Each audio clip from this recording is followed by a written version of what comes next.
Welcome to 21st Century Saints, our podcast and live stream series for members, those affiliated with, those who hang around, those who think people in the Church of Jesus Christ have got, of Latter-day Saints have got really good patter or have got really bad patter. Anything that you think is in the world of Mormonism that you are interested in, we are talking about right here. And it's for members of the church, specifically in the United Kingdom, but also around the world. So it's really good to have you all here. We are super sorry we've had a little bit of a technical issue tonight with the previous link working. So hopefully as we do our intro, you will all be able to find us and come and join us. Where do we want to start?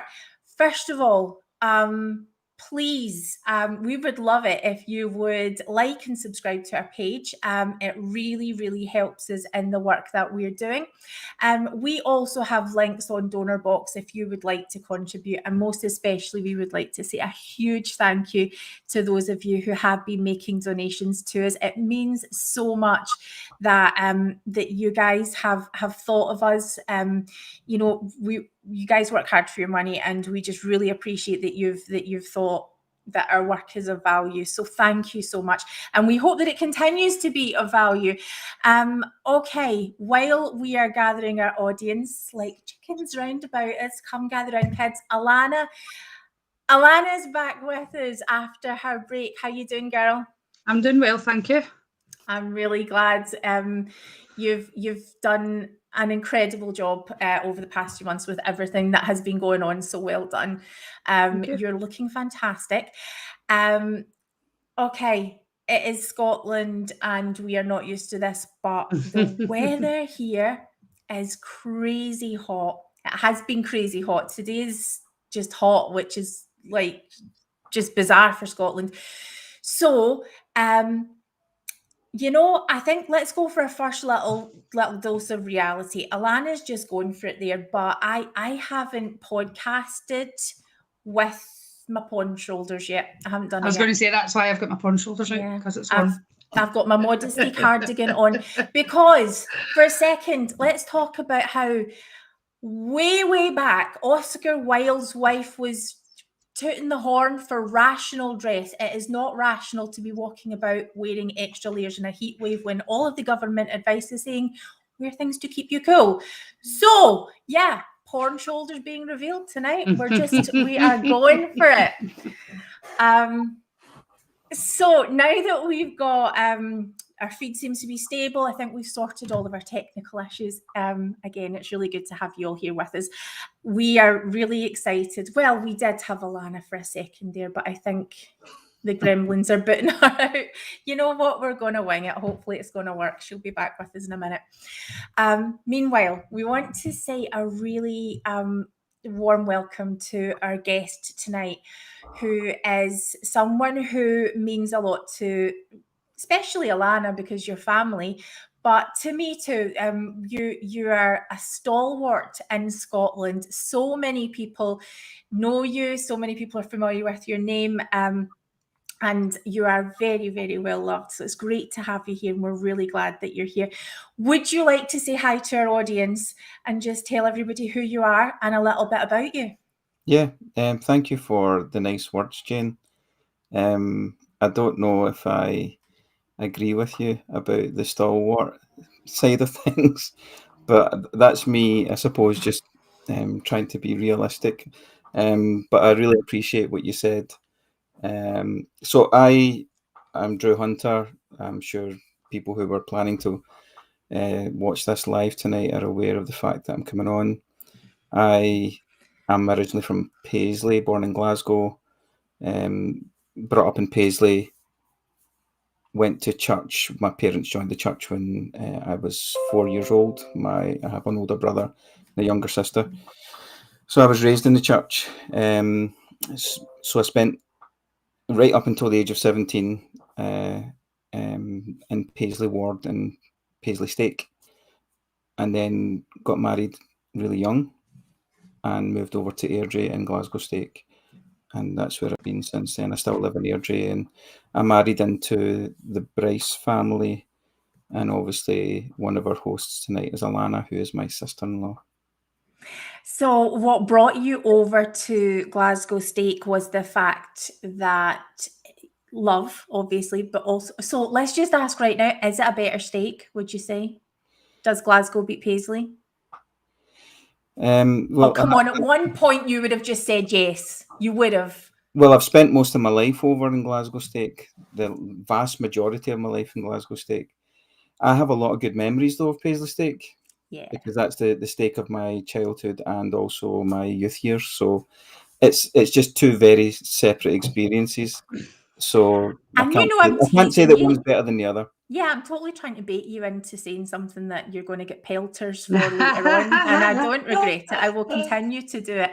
But here is why I'm really excited to introduce Drew to our audience. We have all known each other for a really long time. Obviously, Alana, you're part of the family, and we've kind of been able to see each other's, all of our journeys happening and unfold and be part of that journey. And recently you had released podcast episode, you'd released a YouTube video, and you chronicle what has brought you to this point and where you are with the church. Now, I am extremely hopeful. I think you've indicated there may be a follow-up, there may be a few follow-ups, which will be awesome. Because it was very, very well received. It was, loads of people were listening to it. It's made an impact, and I want to talk a little bit about that impact.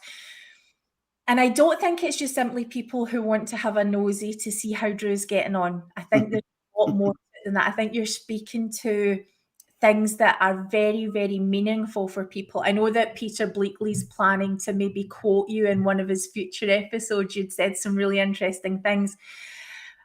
But for me, I'm listening to it and I have so many questions. There are things where I wanted to say, right, okay, could we put a pin in that? Because I want to ask you more about this thing. So yeah, this is kind of my opportunity to, we will put the link to your original video in the show notes and really recommend that everybody go take a look. And have a listen, but this is going to be sort of my opportunity to get you to maybe expand on some of the things that you say and maybe take some turns that you maybe hadn't yet. Okay. So what I would like to know first is you talk about your background in the church, you're raised in the church, you talk about what that's like, but what I didn't get from the podcast episode yet is a sense of what kind of kid you were.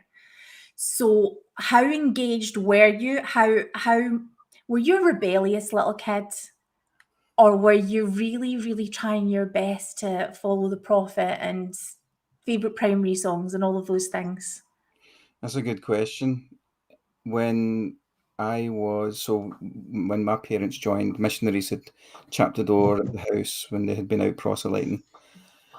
And so I was an infant. I was too young to be baptized, obviously. And then my parents joined. My brother was old enough to be baptized, I'm sure, yeah. So everyone in the family got baptized almost immediately, apart from me, because I was too young. So all my living memory is just the church. I don't have any memories of anything else but the church, even though I wasn't technically born into it. I basically was.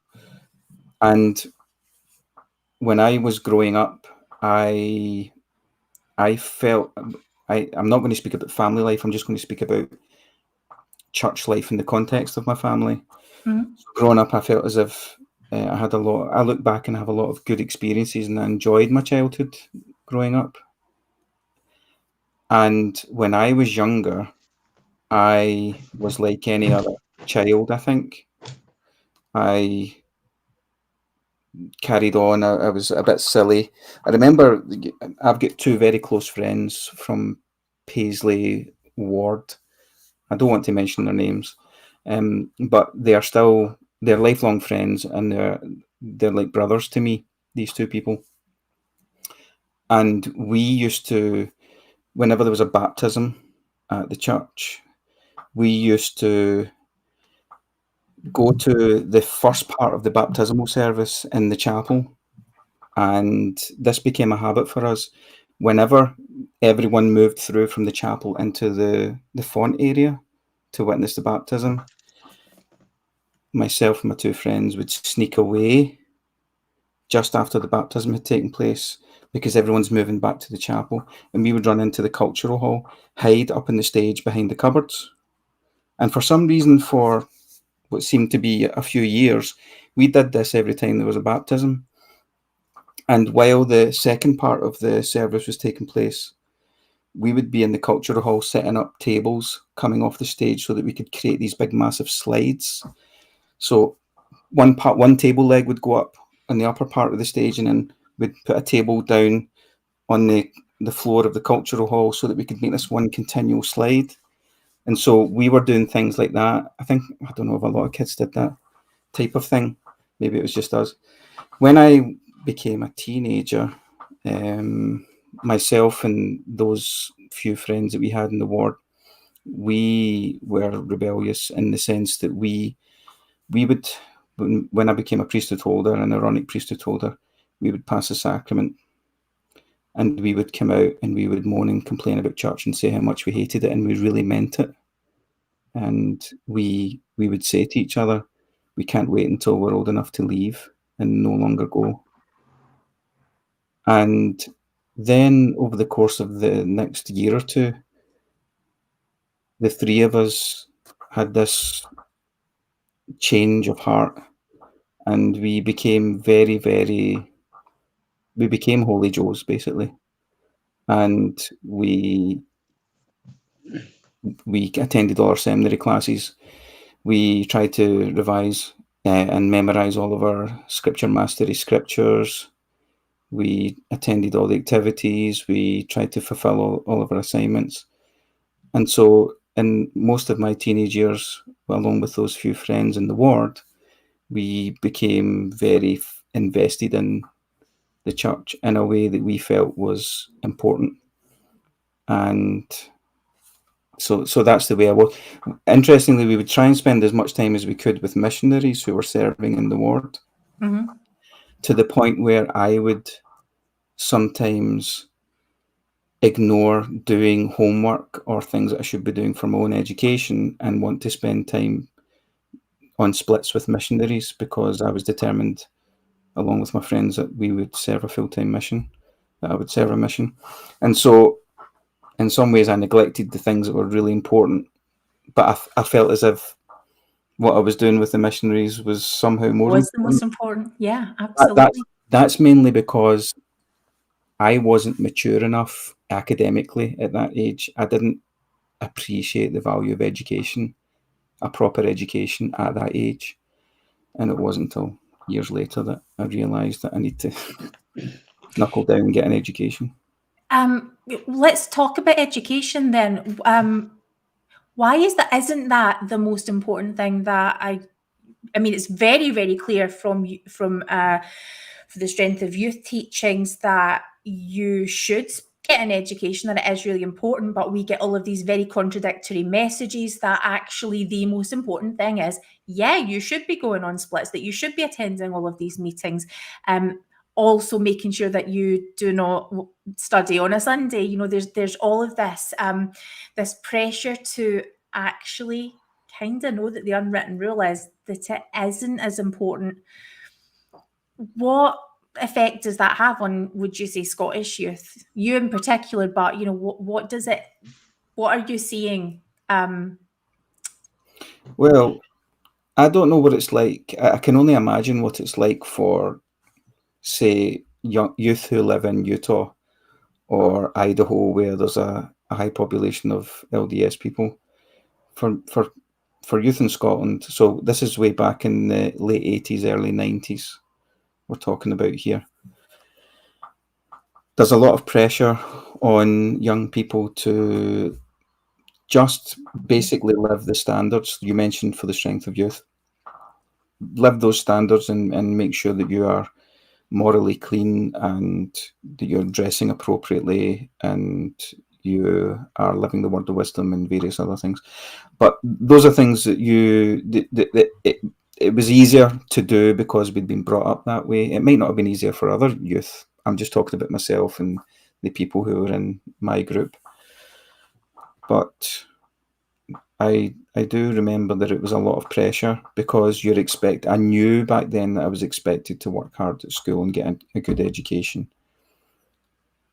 Me not doing that was just a personal lack of maturity. Okay. And I just I had this tunnel vision that I knew I had to go on a mission. And that was more important than anything else that I was preparing for at that time in my life. And so, yes, I do think there was a lot of pressure on. There was for me and the people that I was with to live all of these standards and obey all these commandments and do all of these things. Young men, there was more of, and there still is more of an expectation on young boys to serve a full-time mission, although girls can serve a mission as well. But it did feel like there was a pressure there. And I can't blame the church for me not getting an education. That was a personal thing.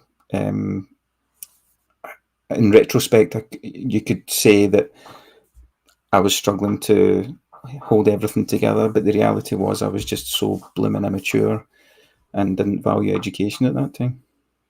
Which is kind of standard for people in this broader geographical area. It's now is considered, specifically the area that we're in, is considered a social deprivation area. So it's not a given that children are going to stay in school for the amount of years that free education is on offer. It's not a given that they're going to go on to further education, all of those kinds of things. So I think, it's keeping in mind that there is this expectation that you're going to have to support a family. But when a mission comes in, we know that boys in America who were serving around that time, they would be able to very easily put the education part on hold, or things would wait for them, or you can kind of slot it in a bit easier. Here, I think there's a real choice to be made. So you don't serve a mission in your story, and I think that's one of the things that has possibly the lessons that you've learned from that time. I think is one of the things that's helped shape this really endearing person, because you see a tension while you're really young between the lived experience of being a normal human teenage boy who's in love with a normal human teenage girl, and you don't serve a mission. Your family starts really early, and I really liked that one of the earliest impressions I had of you was someone who knew that things were complicated. When you were speaking in your podcast about that time, your family are super supportive. Is that right? You're the Bryces, the Hunters, kind of you kind of, you're all what would we say, sort of solidified. You guys are really supported in your early marriage. Is that right? You don't have a lot of if I'm wrong, call me out, like I'm maybe picking this up wrong. Yeah, you are wrong. Oh, okay, right. Yeah. See, I want to believe in rainbows and cloud cuckoo land. No, it's okay. It wasn't like that. I'm so sorry. The reality was that whenever Tracy was pregnant, see, the thing is, I need to say this in a way that doesn't sound as if I'm being big-headed. In our respective stakes, so I'm Paisley Stake, Tracy's Glasgow Stake. In our respective stakes, Tracy and I are considered to be extremely faithful youth that a lot of other youth are supposed to look up to. And so whenever Tracy fell pregnant, this became, I think I mentioned it in the video this way, it became a scandal. And these things tend to be scandals, especially in the church. And so I had to tell my parents, Tracy had to tell her parents. And the experience that Tracy had and the experience that I had with each of our parents, but also with each of our local leaders in our respective stakes, are very different experiences. Oh, okay. Because geographically we are split because we're in two different stakes. And although the church is a universal church, so to speak, it's all around the world and it's supposed to operate the same way, local leaders do things and perform discipline, or if you want to call it that, and sometimes in very different ways from leaders in another stake. And so my parents expected, even after I told them that Tracy was pregnant and that I wanted to stay with Tracy and be with Tracy, they had this idea in their head that they still wanted me to serve a mission. There was even talk of, and I think I said this in the video as well, there was even talk of, certainly from our side of things in our stake, the possibility of the baby being put up for adoption as well. Now, I am 17 years old, and so is Tracy. We are the same age. We're only 5 days apart from each other. She was born first, and I was born 5 days later, and then 17 years later we met. But Tracy's family embraced her, and parents were very supportive. Tracy's dad was the bishop at the time. My parents, it was just a scandal, and they were just embarrassed, and they felt as if I was a failure at that period of time. I don't think that lasted, that they felt that I was a failure. But the leaders in my stake, the day after I'd told my parents, all three members of the stake presidency appeared at my house. I was upstairs in my bedroom on the third floor, and my mum shouted on me to come downstairs in the evening the following day. I had no idea why I was coming downstairs. Things were very tense in the house anyway. And when I walked into the living room, all three members of the stake presidency were there, sitting, looking at me. And I knew why they were there, and I sat down, and then I spent the next half hour being spoken to by a group of men who, at the time, I looked to as my stake priesthood leaders, who I felt were very good men, as far as I was concerned. And, you know, the content of that meeting. Did they speak to you on your own, or were your parents present in the room at the time? Do you know, my memory is pretty hazy with that, and I can't say for certain that my parents were in the room. Yeah. I think one of them was. Right. I think maybe my mum was in the room, but I actually can't remember for certain. I really can't remember. Yeah, I was just curious, because I think even as a 17-year-old, like, coming down to three people sitting there can be quite overwhelming and daunting for someone of that age. You know, like, just, I know how it felt for me as an adult going into kind of, I guess what someone's just said, kind of disciplinary council almost kind of thing.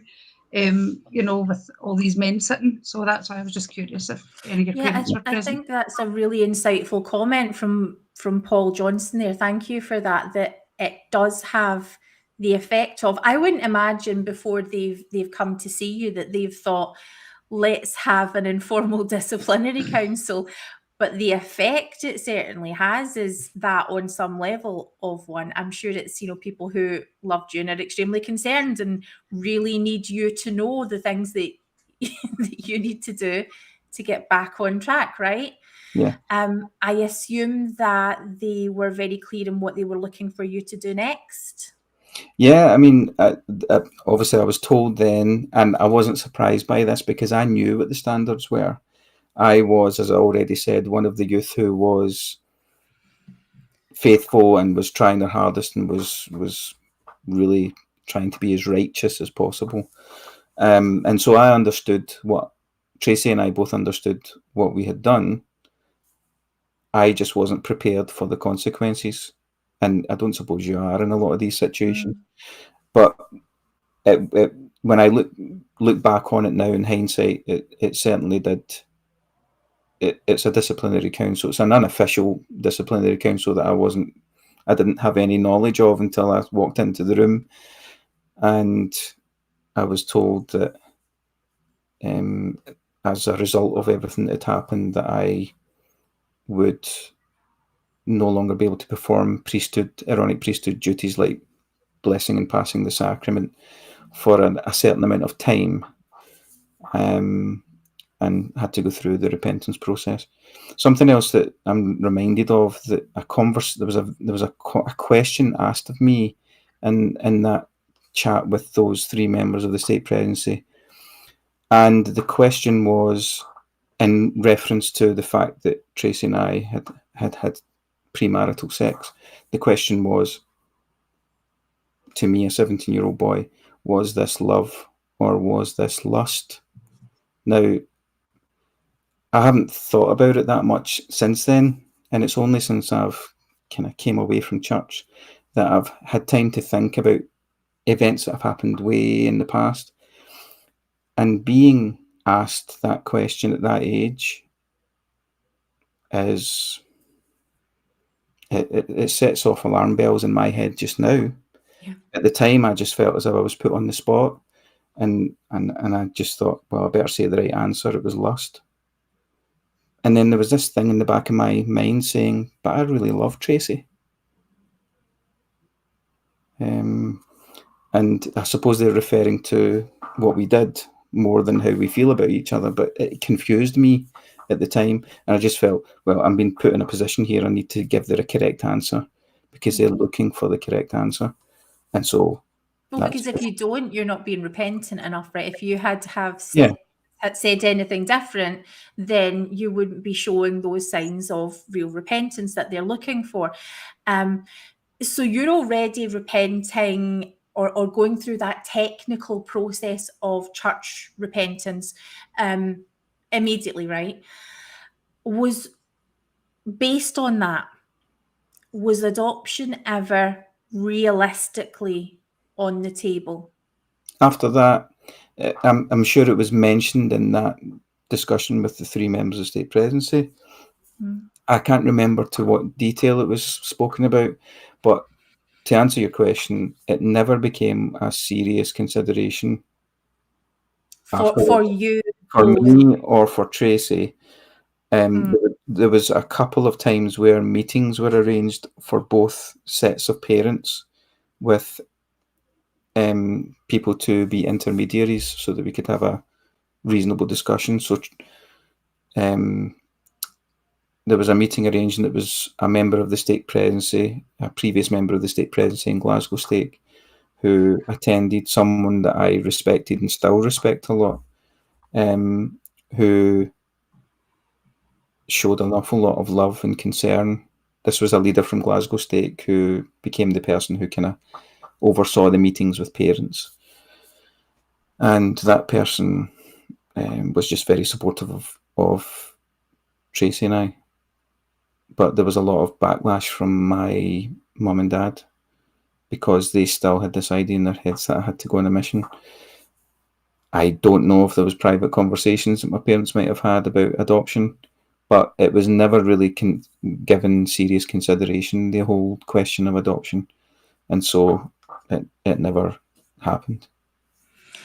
So in your journey then, what happens next? Because this is the establishment of a family. I mean, obviously there's the church, the church welcoming of that has not been one of excitement and happiness, but that's how your family started. Tell me about the early years as raising a family in the church. What's that like for you? Well, I was not prepared to be a father at the age of 17. But I'm sure Tracy would say that she was not prepared to be a mother at the age of 17 as well. But that was a situation that we'd put ourselves in. And so we got married the following year in the February. And I just loved the fact that we were married because we had fallen head over heels for each other at the age of 16. And so as the months went by, and then Amber, our first, was born, there was a lot of excitement. That was, out of all the 7 children that Tracy, that we've had, Amber was the most difficult to give birth to. And so that was the longest labour, and everything after that, all the other 6 children, it seemed to be a little bit. I'm saying that from the perspective of someone who's watching Tracy give birth, but she would tell you that herself, that it was easier than the first, or the rest were easier. But in reality, I just felt like a duck out of water in being a father. And when I look back on it, and Tracy will say that as well, I was pretty useless as a young father. And I put that down to my age and my lack of maturity. I do believe that girls mature, definitely mature faster than boys. I know that's a very general statement, but in our case, it was true. So it wasn't easy, but an interesting thing as well was once we were married, and then eventually when Amber was born, right up until Amber was 3 or 4 years old, I still couldn't get out of my head the fact that I had never served a mission. And I felt a lot of guilt for not having served a mission. And I felt as if I'd missed out on something. And that sounds as if I'm being unappreciative of my situation and being married to the person I love and having a child. But I don't know if that's just I feel as if that's just the way that I was conditioned to be, that I had to serve a mission. I'd prepared for all those years because of my choice. I knew it was because of my choice and because of the choice that Tracy and I had both made that I had put a stop to that plan of going on a mission. And I was happy to be a husband and a father, even though I was so young. So there's a rite of passage, really, that you didn't get to have. Our friend in the comments, Paul, is actually exactly what I was just about to kind of move on to. What was we've sort of heard about the leaders and the families, and obviously they've got jobs to do. What about the people in your church community, in your 2 separate faith communities, who it's none of their damn business, but they have got that vested interest in you in your life? They've been invested in you preparing for a mission and all of those things, and Tracy preparing to be, a mother and a wife at some point in her life. What did they all make of it? Did you get a sense of judgment? I'm sure my parents felt a sense of judgment. And I don't know how much gossip there would have been. I was too young to have even realised at the time. Maybe there was gossip. Gossip's a thing that happens in wards, branches, and churches. For me, I just felt those 2 friends that I mentioned earlier, who are lifelong friends, who I consider to be like brothers, they were just completely supportive of me. There was no judgment from them. And I felt as if there was no judgment from a lot of the other youth across the 2 stakes, even though everybody would have found out by that time. And I felt a sense of embarrassment and shame for a long period of time. I felt nervous about appearing for the first time in public. There was a lot of things that I missed, like going to discos and dances, because I just didn't feel if it was appropriate to go to them just before we get married. So I stayed away from those things. So I felt as if my immediate peers were absolutely fantastic with me, and I think Tracy would say the same about hers as well. I was a teen convert, and when I was 18, so I'm roughly, I think Tracy would have been maybe pregnant with your second, or maybe had your second child whenever I got pregnant. And the shame of going to church when I had a friend who was saying, no one will judge you, no one's going to judge you, and no one could look me in the eye. And I didn't ever go back to church again. Like, I'm a convert who had all of these issues going on, and no family support, and it was just so horrible. But I remember when I came back to church, and I have my son, you were so kind to me. You were so kind. So yeah, I think it's definitely that experience has to have shaped how you have approached these types of things that you would have been dealing with as a youth leader through your life, right? Well, it's interesting you say that, because the member of the Glasgow State Presidency, who was the intermediary, who was in between the two families, making sure that the meetings went well and that Tracy and I had a say. I remember at the end of one of those meetings, that person took Tracy and I aside and said, you need to,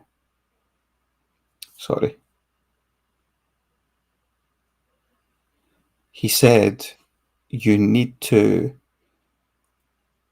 take the experience that you've had and use it to help others and to be kind to others. Now, he wasn't mean that if there's ever any teenagers in the future who find themselves in the same situation, that you're going to be able to help counsel them. He wasn't meaning that.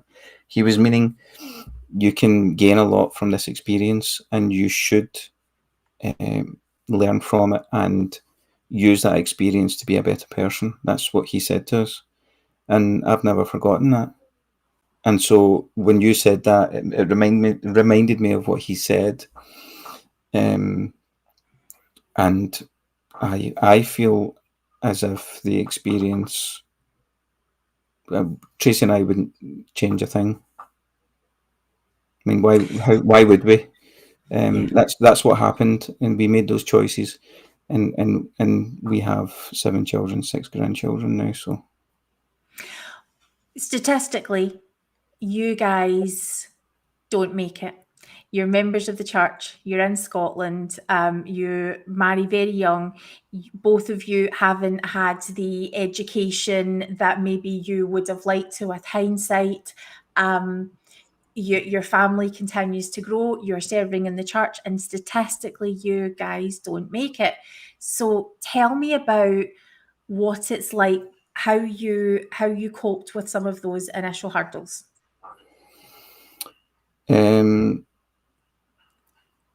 Struggled to, I mean, still in the back of my mind, I've got this mission thing going on. But I think one of the ways that we coped with it, sounds a bit weird to say this, is we had more children. Well, that's doing your duty, right? Yeah. So multiply and replenish the earth. Yeah. So we had more children, and we just ended up having a big family. I was 17 when we get married. Eventually, I would get the Melchizedek priesthood, and I would focus on callings and responsibilities that would be given after I became a Melchizedek priesthood holder. So there's all these things going on. I had a part-time job when all of this happened, and that eventually went full-time. I left school, and I focused on it wasn't the best job in the world. I ended up being constant night shift in a supermarket, and I wasn't really going anywhere. But I found that I would just focus on being with Tracy and our oldest child, and then having more children, and just working, serving in callings, and doing the best that we could to get through life. So callings, what's that like for you? What kinds of callings did you hold?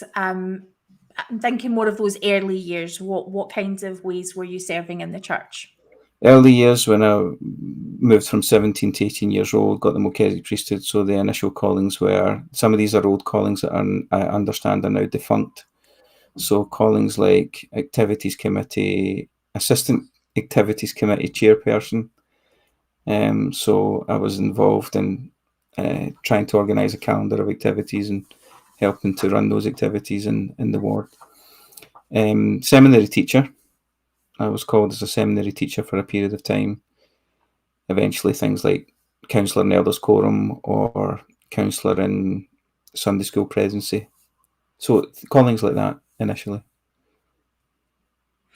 I guess I'm asking this because I'm sort of, I am thinking about the you guys that I met, this family that, as I returned to church activity, anything that was happening in the church, especially activities, where you guys were pretty much doing everything. I'm not saying that you were the only people, but I mean, let's face it, there wouldn't have been much going on if you guys weren't there, right? So you're at church late, you're at church early, you're at church for meetings, you're at church for your classes, you're at church for your callings. All of these activities that are constantly happening, baking for things, and that's before we even mention Sunday and sacrament. Tell me about how busyness and church responsibilities affected your family, and then secondly, how it affected you.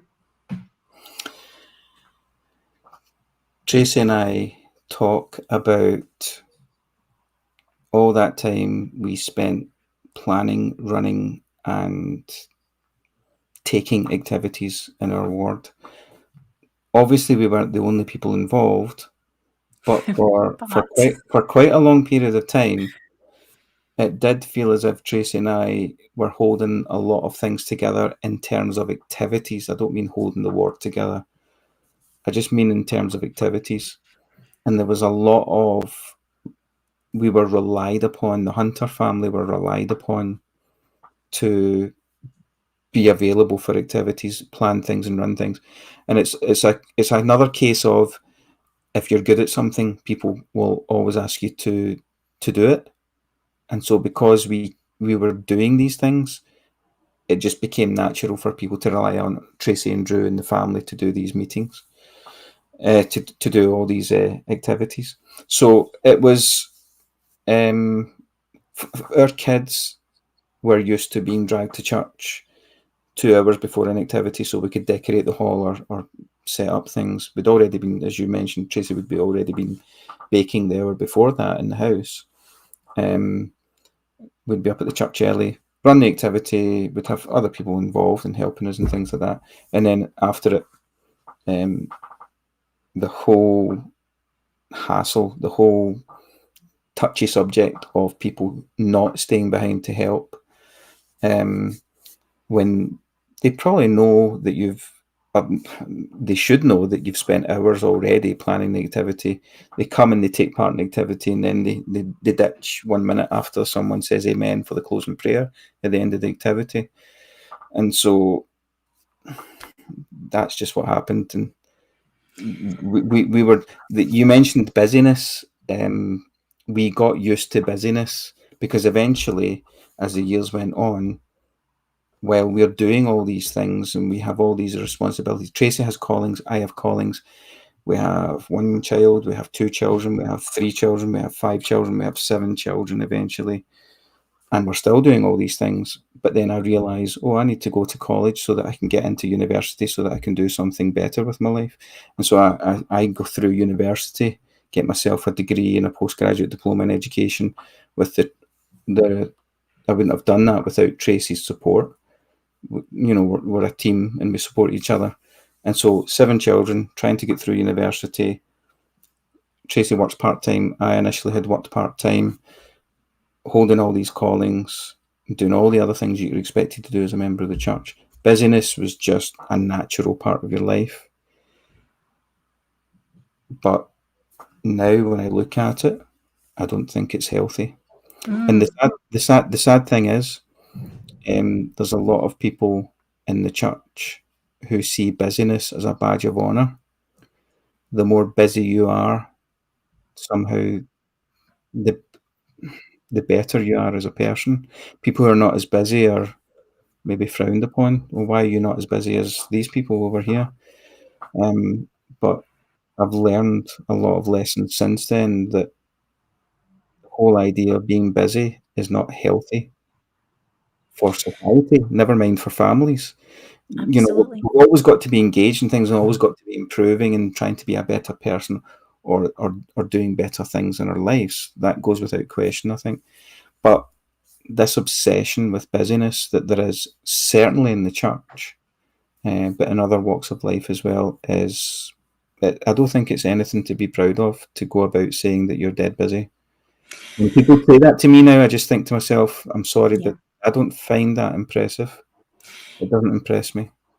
To answer a question in the comments, so you've moved out into your wife's area, as if they would have let her move out to Paisley. You know, it's a very close family here in a very tight ward, and you know, I think just to sort of make sure, because this has a global reach. We're in Scotland. We have this tiny ward, which, when there's a family and it's a large family, you are one of the few people in a position to keep it running. So, you know, we have part member families, we have single people, we have people who struggle with addiction, and all of the kind of things that come from being in an area where there maybe isn't a lot of resource, or, you know, that kind of thing put into it. To have active priesthood holders, to have a wife who's dutifully doing all of the, you know, serving and callings and all of the callings, you guys are already spinning plates. Then as the kids come along, you're having to do all of the primary things and support the children there with the practicing recitals, activities, that kind of thing. As youth comes into it, all of the youth things in addition to what's already happening. And what's really interesting is you raised children who saw possibilities and would see a problem and think, okay, what do we do here with this? Let's maybe approach it this way. So, you know, they would maybe be talking about missionary work. Let's have an activity and let's maybe do these things, and that would have this effect. So you had children who had equally all of those responsibilities and busyness too. Tell me about the busyness of your family in general. Yeah, it was. If I was to speak to, say, my two girls are the oldest, and I have spoken to them since we have all left church. I asked them how they felt as if their life was growing up, and they've told me that they recognised how there was responsibilities and how busy people would be, and they knew that being busy was just a part of the life. So there was no, it was normal for us. We saw it as normal to be that busy, and we felt as if we weren't involving our children in all of these things, that were not being dutiful Latter-day Saint parents. If we weren't taking them to all the activities, if we were not preparing them, the boys, for example, for getting the Aaronic priesthood, then we were not doing the correct thing by our children as parents. And so, I always say, whether you've got one child or 7, you're a busy person, because you've got the responsibility of a human being to take care of and raise. But we did have 7, and we wanted them all to have the opportunity. If they wanted to go on a mission, we were mainly focusing the boys for that. But for the girls, I suppose that would have been an option for them as well, but you're not really thinking the same way for the girls going on missions. So we are busy as a family, but Tracy and I still feel today that we were doing the right things for our children, because that's all we knew. Because Tracy and I were raised the same way, and we just raised our children the way that we were raised, and that was being busy and trying to prepare them for each and every milestone that they were going to reach in their Mormon life. I guess what I'm kind of thinking about here is that we've got this young man, this young boy who's raised in the church, who is receiving the best, possible Mormon support and upbringing. Obviously, when there's tension with the lived experience, you're coping with all of that. You're doing really, really well, and you are building this life with more and more and more responsibility being placed on your shoulder, more and more things to do. And at any point, you could say no, but you don't for a lot of years. And I guess what I'm getting at is these are really high stakes things that you are teaching your children. It's while it's preparing them for Mormon life, it's ultimately you're preparing them for exaltation. You're preparing them. You want your family to be forever, right? Mhm. That's the whole point.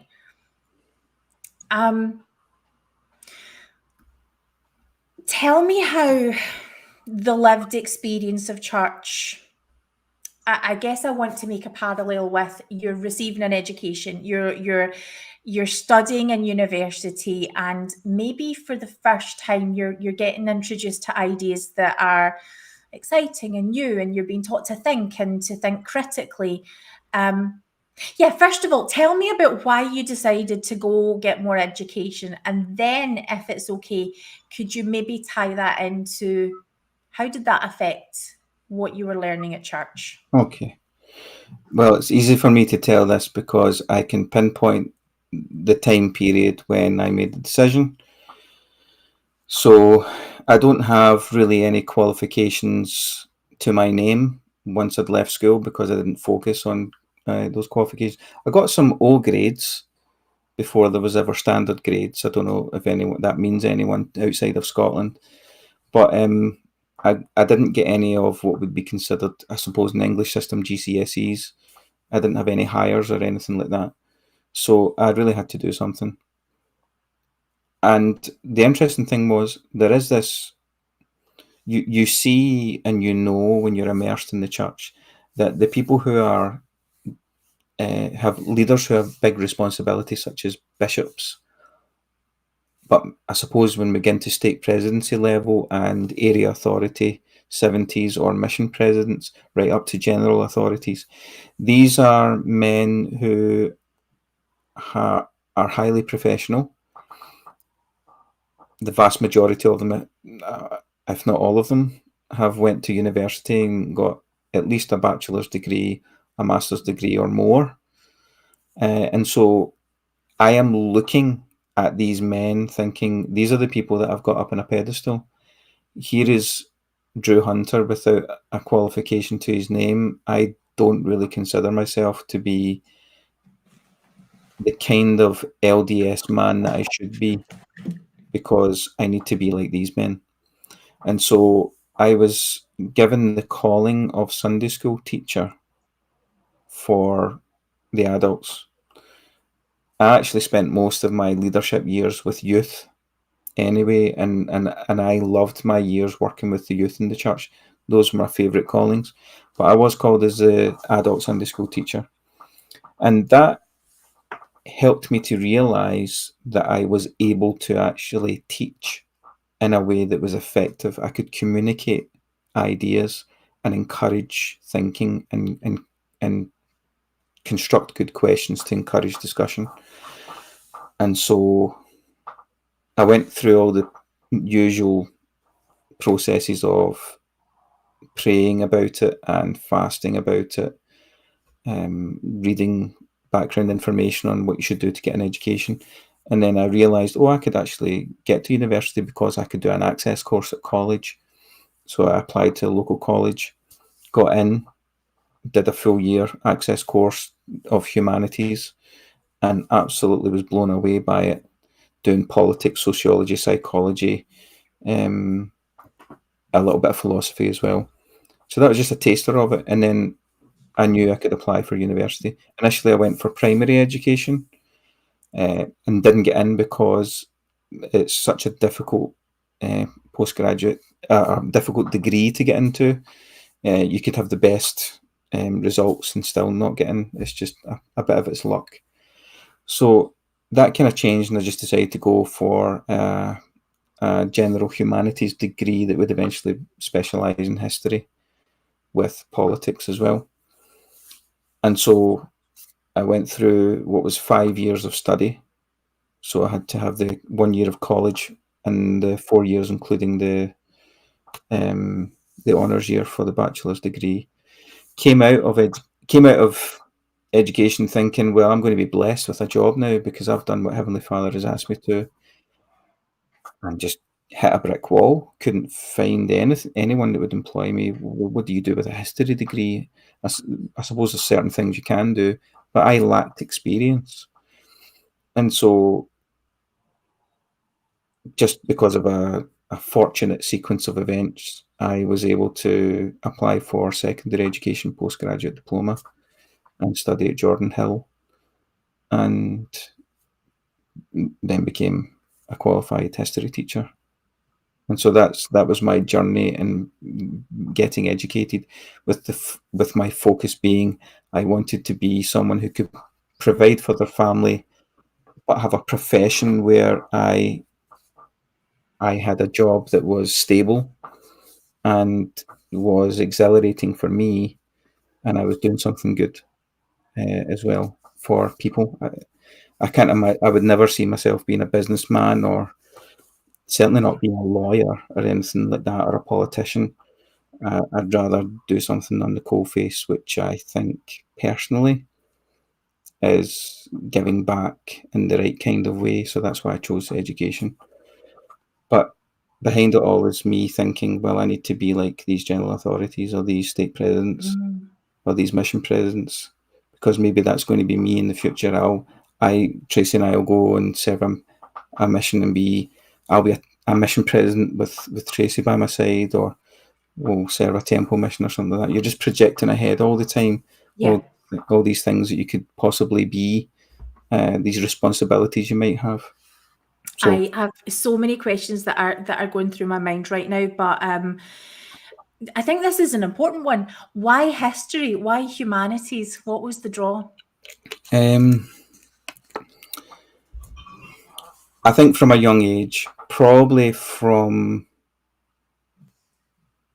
around about the time that Tracy and I get married, I just became very interested in human societies, why human beings behave the way that they do individually, but also in collective groups.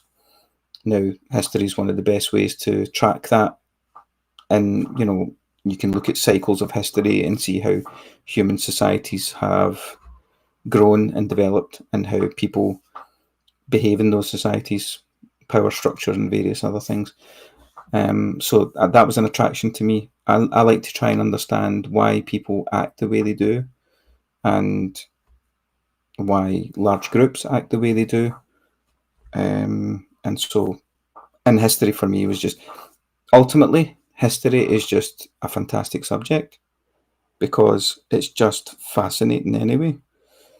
I always tell pupils this when I see them for the first time when I get a new class. My least favourite subject at high school was history, and that was because of the way that it was taught. It was taught very badly. Maybe that was just the experience of us in our school in Paisley, but it wasn't taught well. History lessons were very boring and very dry and uninteresting. And so it wasn't until I came out of school, after I got married, and I was doing my own reading, that actually I started to appreciate it. So it's a subject that you love. That's what I'm excited for people to be able to follow their passion. So this, to make a sacrifice, to be able to, ultimately you're trying to get to be the kind of Mormon, the kind of father, the kind of leader that you're seeing reflected, but you're also getting to follow your what really means a lot to you. Let's quickly ask then, what kind of callings are happening in this sort of stage of life then? So you're serving where? You're now bishoprics? I've been called to bishoprics. I was in a bishopric, and then I was my first bishopric calling, and then I was called straight into the High Council in the stake as well. And then out of the High Council back into another bishopric calling. Yeah, I remember, and I think those were times when so the whole ward could see that our ward wasn't doing that great. Our ward was struggling in a lot of ways, and you were sort of seen as someone who was needed to be in different places. That was apparent to everyone.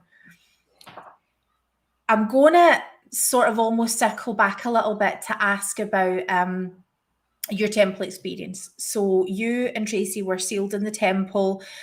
Could you talk about how soon you guys were able to be sealed?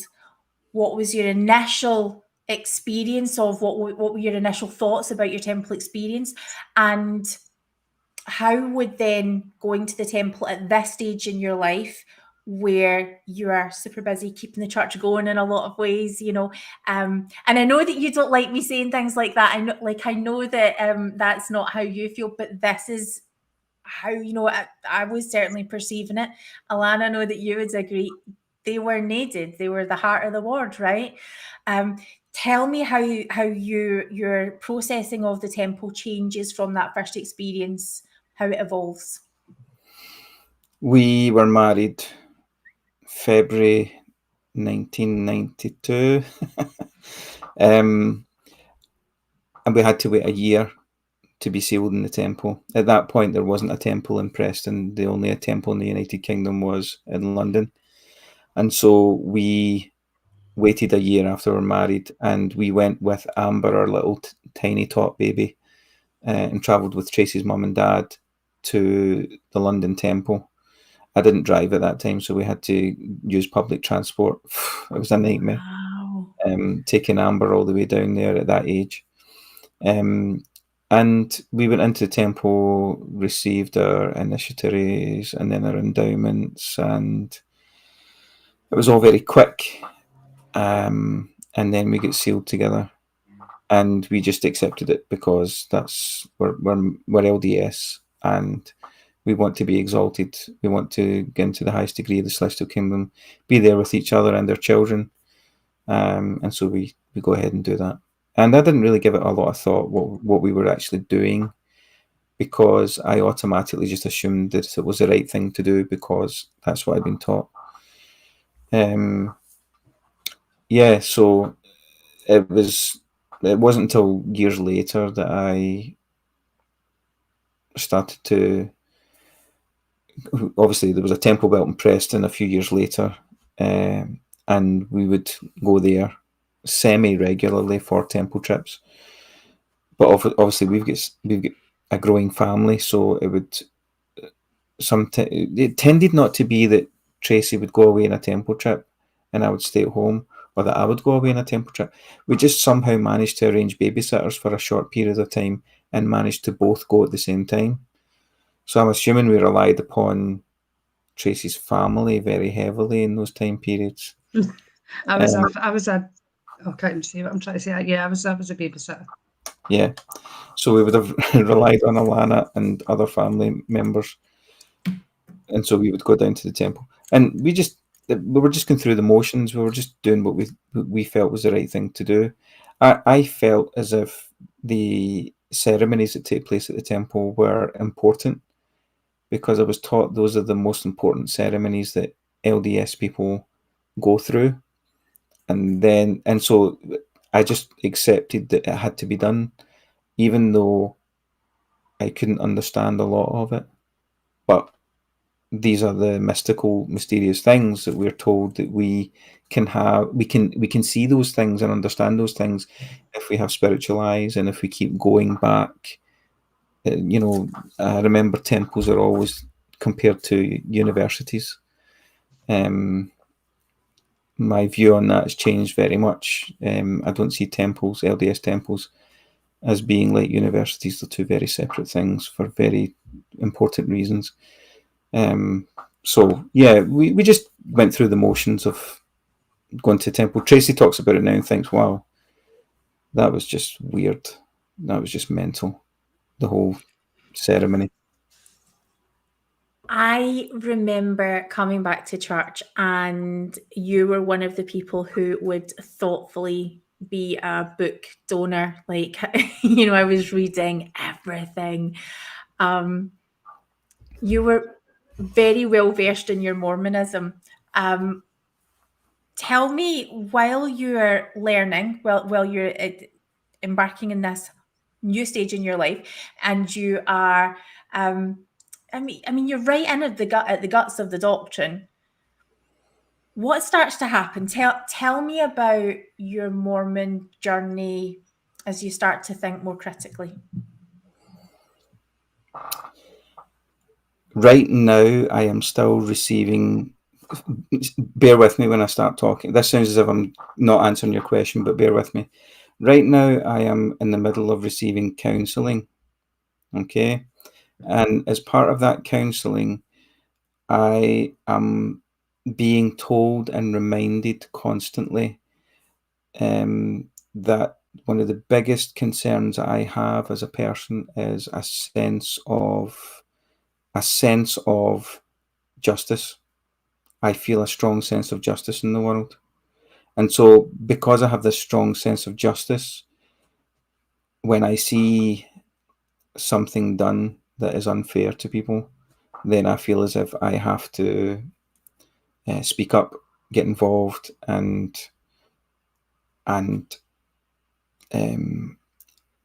try to understand, as I said earlier, I try to understand societies. I try to understand why people behave the way they do. And so when I see an injustice being done, I get involved. I speak up, and I can't help myself. I have to speak up when I see an injustice done. And so what I was seeing was injustices being done to people who I knew who were in the church. And eventually those injustices came very close to me because the injustices were being suffered by my own children. And the interesting thing is, I had, like a lot of members of the church and a lot of people of other religious organizations, I have a shelf where questions are kept, and those questions sometimes get taken off the shelf and put in the forefront of my mind. And I think more about those questions. Quite often they're doctrinal questions, theological questions about the church, sometimes historical questions about the church. Now, you can separate those from the injustices that are taking place, because the injustices are the way that people are treated in the church.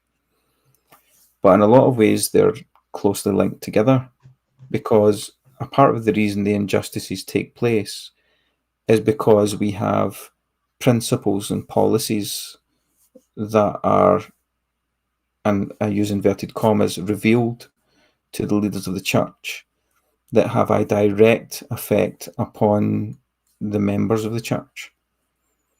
And I mentioned this in the video that I had made.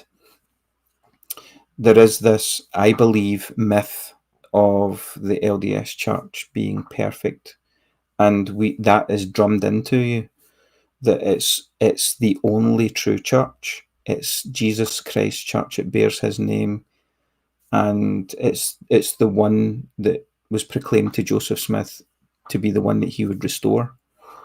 And so if that's the one true church, why is the one true church responsible for certain things taking place where harm is caused, where large groups of people experience psychological trauma, abuse, and are treated in a way that only, I would think, a monolithic, unfeeling bureaucratic organization would treat people? I work in the public sector, and I see firsthand sometimes in certain aspects of the public sector, I'm not talking about education, so to speak, but in other aspects of the public sector where bureaucracy just tears away at people's lives. There's the intimacy, the value of people, individuals is not there. And I see the value of individual people not being taken care of for everyone, because there are marginalized groups in the LDS church. And sometimes those marginalized groups are some of the people who are trying their hardest to live the gospel and to do the things that are being asked of them, and it's never enough. And so there is this side of me that intellectually sees this church that has all this theological background and this foundation of apostles and prophets, and then the keystone of the Book of Mormon and the priesthood and all these things. The reality is, because it's a worldwide church, the way that it's run in such a way that people are treated like numbers rather than people. And I know I'm generalizing in a lot of the statements that I'm making, and I suppose in my experience with my own children, it's anecdotal, but you can't disagree with my children's experience or my experience. It's what I've lived. It's what my children have lived. It's the way they've been treated. It wasn't some other organisation that treated them that way. It was the church. See, I think that's something that I struggle with a lot is, like people say, but that didn't happen to me, that I've never heard of that happening, as if they're trying to say that doesn't happen in the church. Like I hear stories of that all the time. And I think people need to wake up a bit more to realise that just because it didn't happen to them or just because they've never seen it doesn't mean it's not happening. And I think people need to be more aware of that within the church, that they need to realise that these things do happen. You might not see it. I've almost heard people who've said that basically people are trying to say that doesn't happen in our church, that kind of thing doesn't happen. But I think in their minds, I don't know, I can't speak for other people and what they feel, but I sometimes feel like they just don't want to believe it. Like, because Jane, you're a kind of example of that, because things I've told Jane in the past, and she tried, not that she tried to defend it in such a way, but she just, I think deep down, she thinks that can't happen in my church, and she never like puts me 100%. Down and says that didn't happen, but she struggles with that and sometimes pushes back a little bit on it, and I'm like, no, it seriously does. I know you don't want to believe it.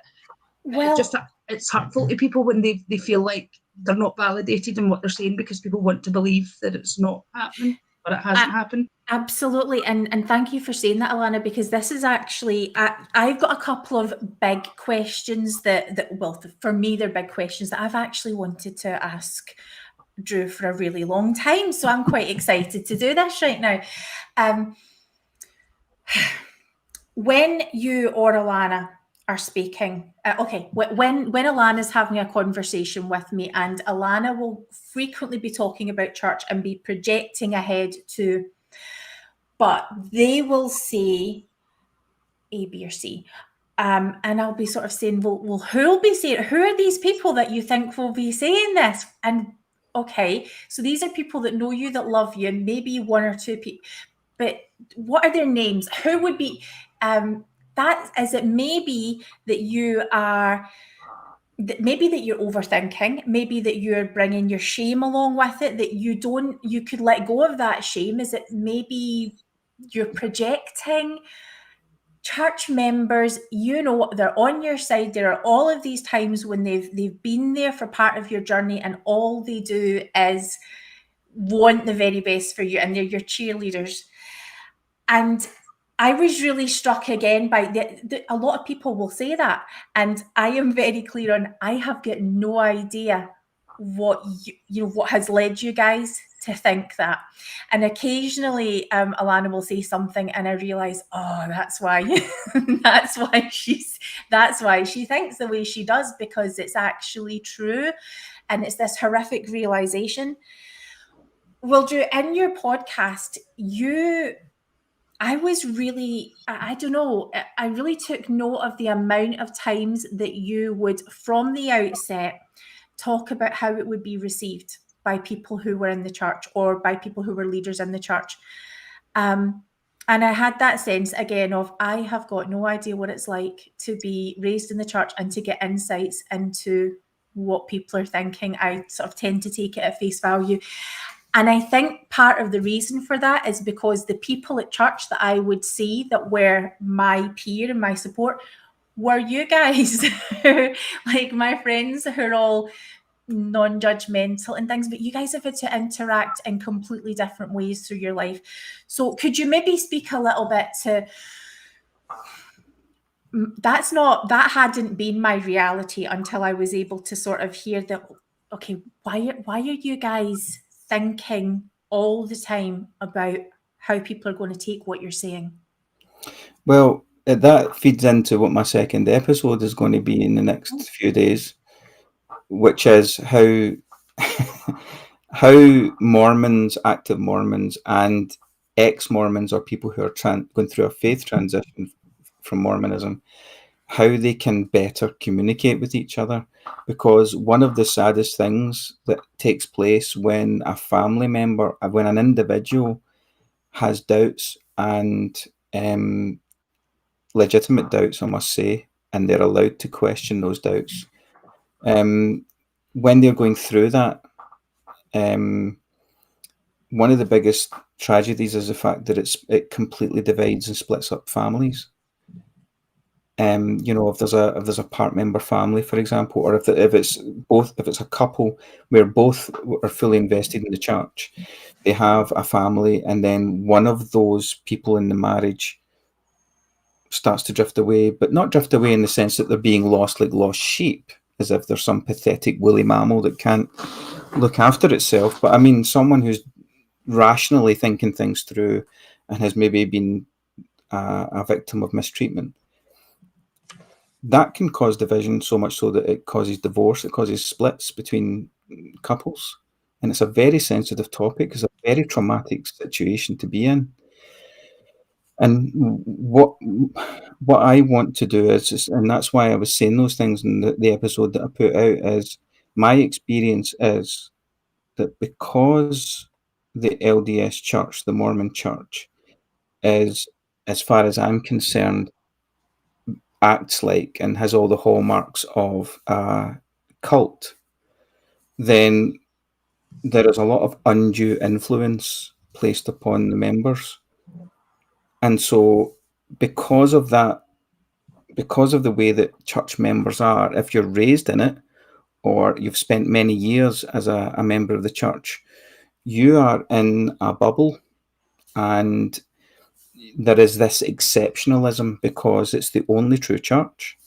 And that stems from the American exceptionalism as well, the country that it originates in. And that it's the only true church, and you can't question it. The prophets are right when they speak, and you have a very risky, dangerous, damaging organization that doesn't allow for questioning or for rational thought, as far as I'm concerned, from what I can see. And so what you have is, you have people, and I'm not trying to describe every single member of the church, because they're not all like this. But generally speaking, sometimes it's very difficult for people to be able to understand what someone is going through if you think that they are misled, or they are sinners, or they are disobedient, or they're unrighteous. And these are all the little tropes that are fed to you when someone is going through a difficult time in the church. And so you have all these people who I think are well-intentioned, who come and try and love bomb you to try and get you to come back, when the reality is that's not what the person needs. The person needs just genuine time on their own, genuine care and attention, and to be listened to. There are too many people who just want to preach and preach and preach to people who are going through a faith transition. That is not what a person needs when they're going through a faith transition. They need to be listened to, and as Alana said earlier, they need to be validated. Only last week or the week before, my oldest daughter Amber put up a post, I think it was on Facebook and Instagram, I can't remember, it was on social media anyway, and she opened herself up and explained her experience as a member of the church and how it affected her. And it didn't take long for someone who is, I think, still an active member of the church to come out and be critical of what she had said. Now, I'm not getting huckles up. I don't feel angry about that. I'm past all that, getting angry and annoyed. I don't have bitterness, but what I do have is that sense of injustice. And I think to myself, you cannot, whether you are a Mormon or an ex-Mormon, you cannot harshly judge the other person you're communicating with, because you're not in the same space as them. You're not going through what they've went through. And so that's why I think it's important for Mormons, transitioning Mormons and ex-Mormons, to try and communicate a little bit better and be a little bit more empathetic and compassionate towards each other. You don't have to agree. We don't have to agree on facts or doctrine or theology. You can argue until the cows come home, all that stuff. But you can't disagree with and argue about someone's personal lived experience. It's I think it's very immature emotionally and socially to judge a person that way and to treat them that way, and it does not help. It will never ever help. I Whether think if you're an ex-Mormon, and I say this in the video as well, if you're an ex-Mormon and you've left and you're no longer a member of the church, it's very easy to look at members of the church and say, look at those nutcases still in there doing all these crazy things. And Tracy and I talk about these things all the time and say, well, several years ago I was doing that, and several years ago I would have looked at non-members or ex-members and judged them and thought, you need to be part of us. You need to be saved like us. You need to get your exaltation and receive the gospel and do the things that we're doing. And we wouldn't understand why they didn't accept it. But that's because we live in this bubble of LDS Mormon theology, and we're raised that way, certainly for those who are brought up in the church. And so one of the things that Alana had referred to as well, when people judge other people's experience based on their own, or because it's not happened to them, that's a real serious logical fallacy that's been committed there. It's called the exception fallacy. And what it is, the best way to put it is this.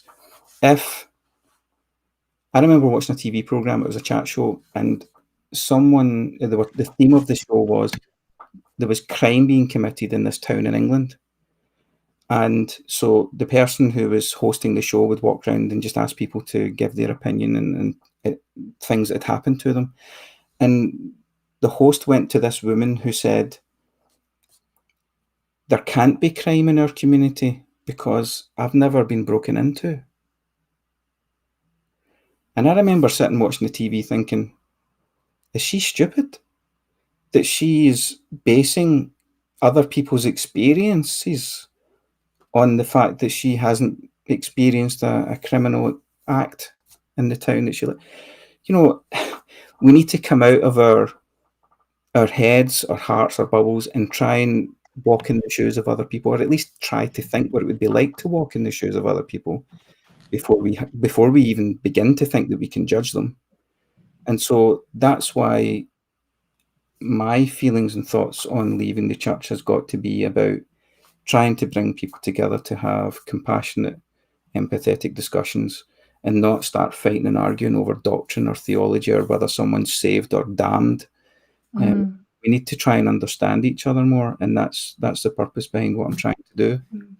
See, I think as well, like I've often said this over the last few years, especially over the last few months, I've said this to Jane, I feel like within the church, friendships within the church are purely based on whether you're an active member of the church, and that's sad. And I'm not saying that's the case with every member in the church, because there are people, within the church who still reach out to me, and not about preaching and things like that. I know with my parents and things, there's another person who's still friends, but I feel like loads of people, it's like, if you're not active in the church, we can't be friends. And that's sad, because we're all about being the one true church, Christ church, but yet we don't behave in a manner which reflects that. Yeah. I think also one of the things that I always find myself wanting to defend church members on this, kind of thing, and I don't know why I keep doing it. I think I'm just, because I know they don't intend to do this or behave like this, but it's just the effect that ends up happening. I don't think anybody genuinely thinks, oh, you've left the church, well, that's it. But I mean, clearly it happens. When we look at examples like, you know, your daughter's post about leaving the church, people are reading it feeling genuinely threatened by your experience.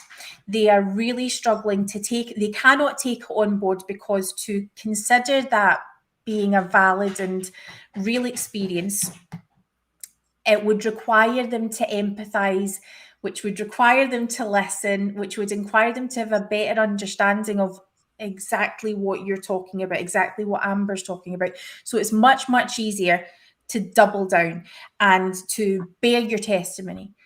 I want to ask you, you know, you mentioned love bombing. We've never mentioned that on the show.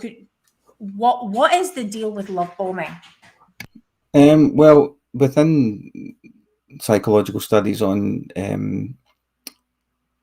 cult control, and not just cult control, but a lot of religious organizations or totalitarian organizations where authority is exercised in a manner that people can't exercise their undue influence.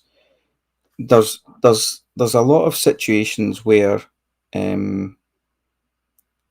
people look out for the vulnerabilities in people. When missionaries serve missions, they are taught in the missionary training centre to look for ways to build relationships of trust with people who are potentially investigators of the church. They're looking for leads, so to speak, from active members of potential investigators that they could bring in as well. And I know that you can't get people to agree with you or join an organization unless you show an element of concern or care towards them. So that's, you know, there has to be care and concern towards a person, but it has to be genuine care and concern. It shouldn't be based on whether or not you choose to be baptized and join the church. And love bombing is a way of it's a psychological manipulation tool that's used certainly by more of the extreme cults, but also by the LDS Church, and trying to be aware of the vulnerabilities of a couple or an individual who the missionaries happen to be in contact with and have a conversation and say, look, we eternal families, and we've got this, and you can come here and you can have activities and you can socialize with us and blah, blah, blah. And those are all great things. But in reality, it's all to do with numbers. It's all to do with having more members join the church. And so the leadership of the church would say, well, that's just because we want people to receive the love of Christ and have exaltation and get into the highest degree of the celestial kingdom with their families, and we can all be together. But it's essentially just in the first place just to get the numbers up. It's just to get people to join the church. There is a culture in missions, because I know that because of the experience of my own son, who's been on speaking to you before. There is a culture on missions of statistics and numbers, and you have to reach figures. And Alana's served a mission, and so there is this culture where it's like business targets. You've got to reach this many targets or these many numbers by the end of the month. If not, you're shamed. You're not as good as this companionship or this zone or this district. And that all feeds into this whole idea of love bombing, because love bombing is not a genuine kind of love. It's not unconditional. Unconditional love is you just care for your fellow human beings, and you just act in an altruistic manner towards them.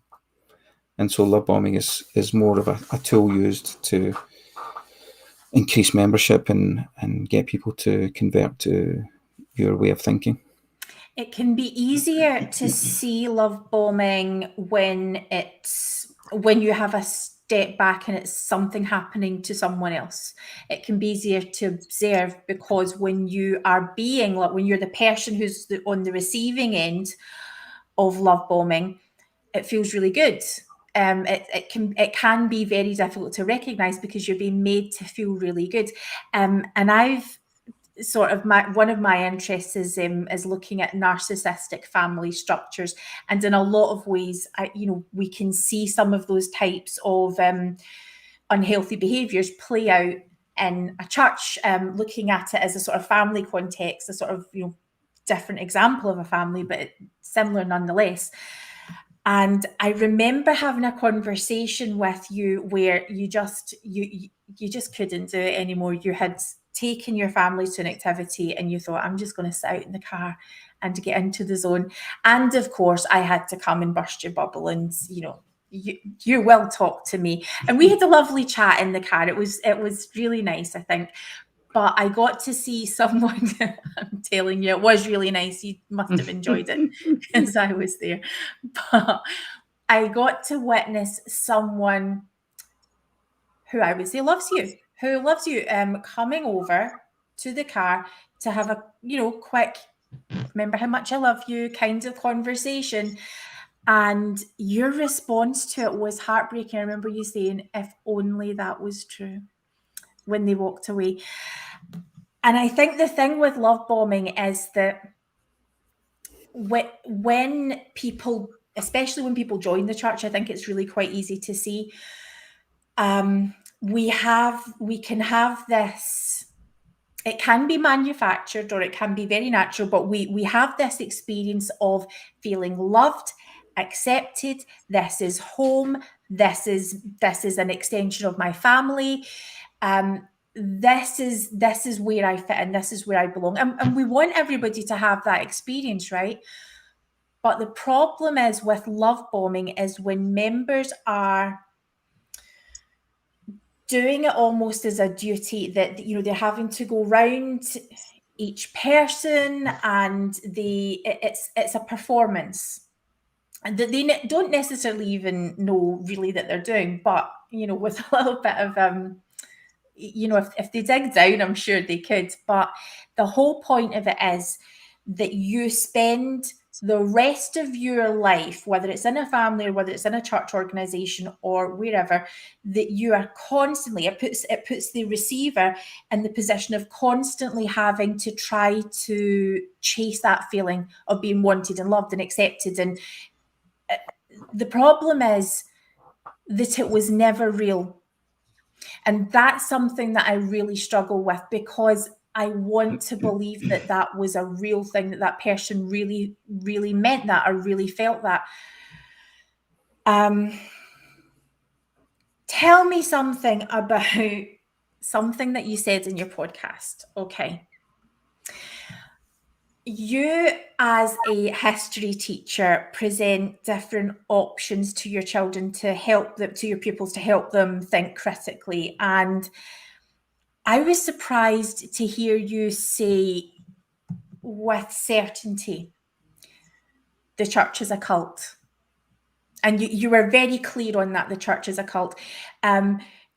You didn't suggest the church could be looked at as a cult, or that one particular model for looking at the churches, it could be, you were pretty confident in that. And it surprised me because I haven't really heard you make those kinds of statements before. This is what that is. Yeah. Tell me what brought you to, I know you've mentioned cult-like thinking a little bit, but could you tell me what brought you to that point where you can say the church is a cult? Yeah, and can I say at this point as well that if there were any active members of the church who watched this podcast, in particular this episode, they would, yeah, they might feel upset or annoyed or threatened. I don't know, maybe I'm not a threatening person, I'm not in the least bit bothered by anything that I say. But me making that judgment that the Mormon church is a cult is a personal judgment that I made based on everything that I have learned and studied about tyrannical organizations, or the way that power is used and manipulated in organizations, or in group conformity behavior and all those kind of things.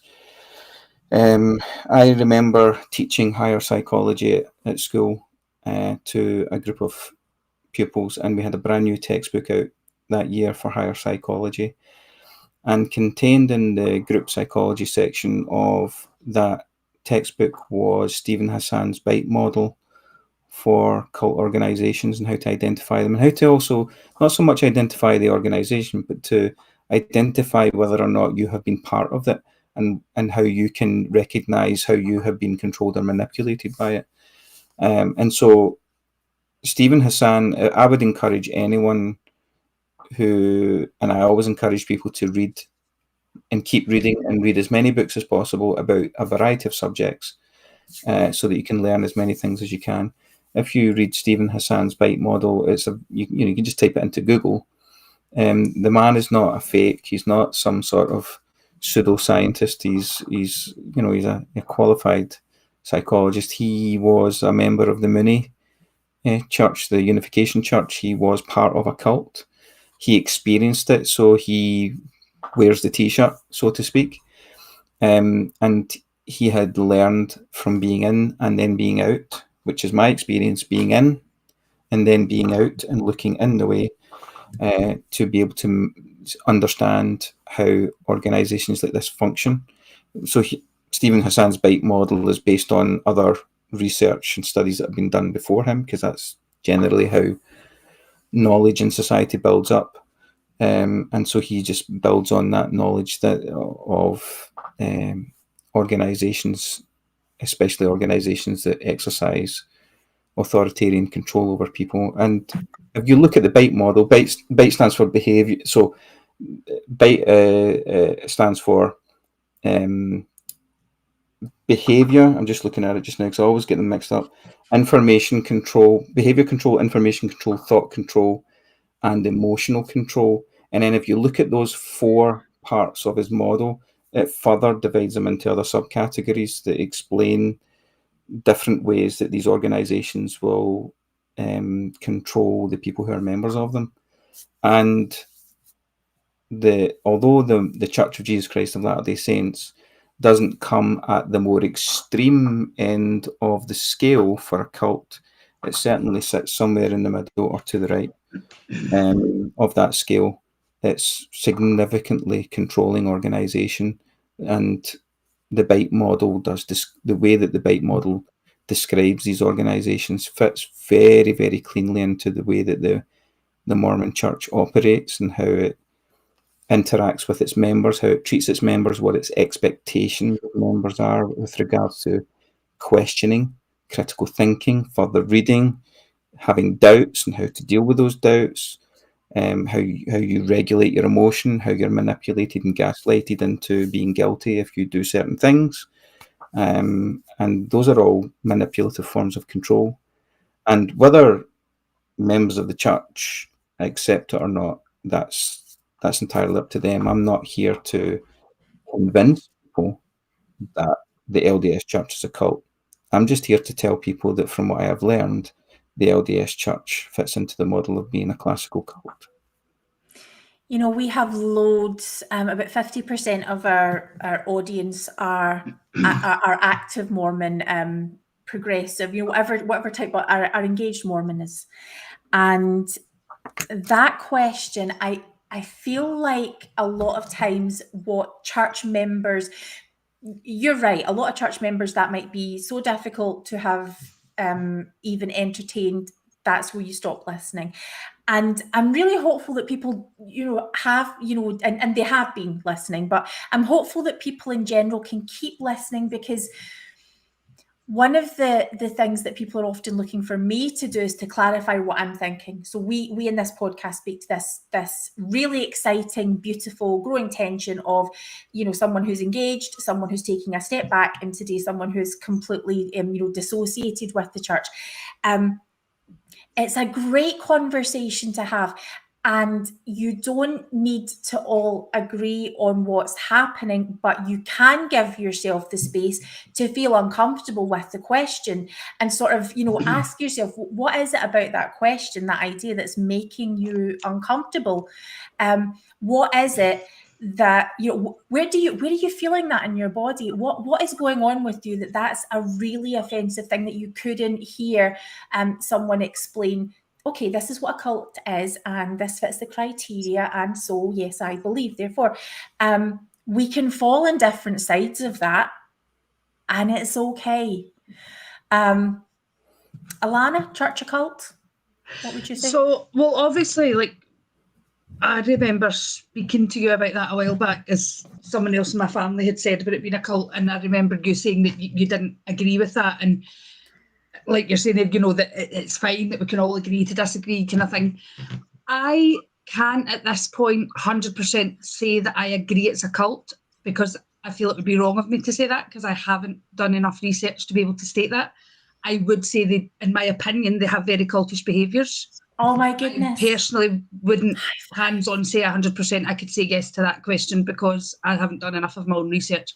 I keep saying I'm going to look at the bite model, I haven't yet, but I do see specific behaviours that I would say are very cultish rather than it being a cult. But ask me again maybe in a month or two and I might be able to answer it then. Well, I have looked at the bite model. I see, this is exactly what we need, and Mormonism, that is healthy. I don't know enough about that thing. I can reserve judgment, but I don't want to have an emotional reaction and say yes or say absolutely not my church. Jane, can I just say that, please do. Ironically, in the church, it's not healthy to do that. Considering the conversation we're having about a controlling organisation being, it being a cult,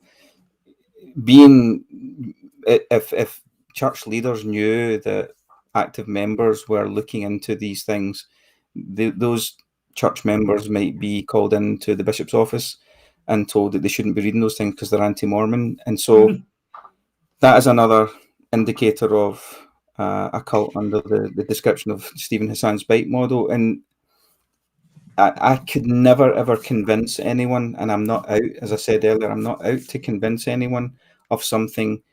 People need to arrive at these conclusions themselves.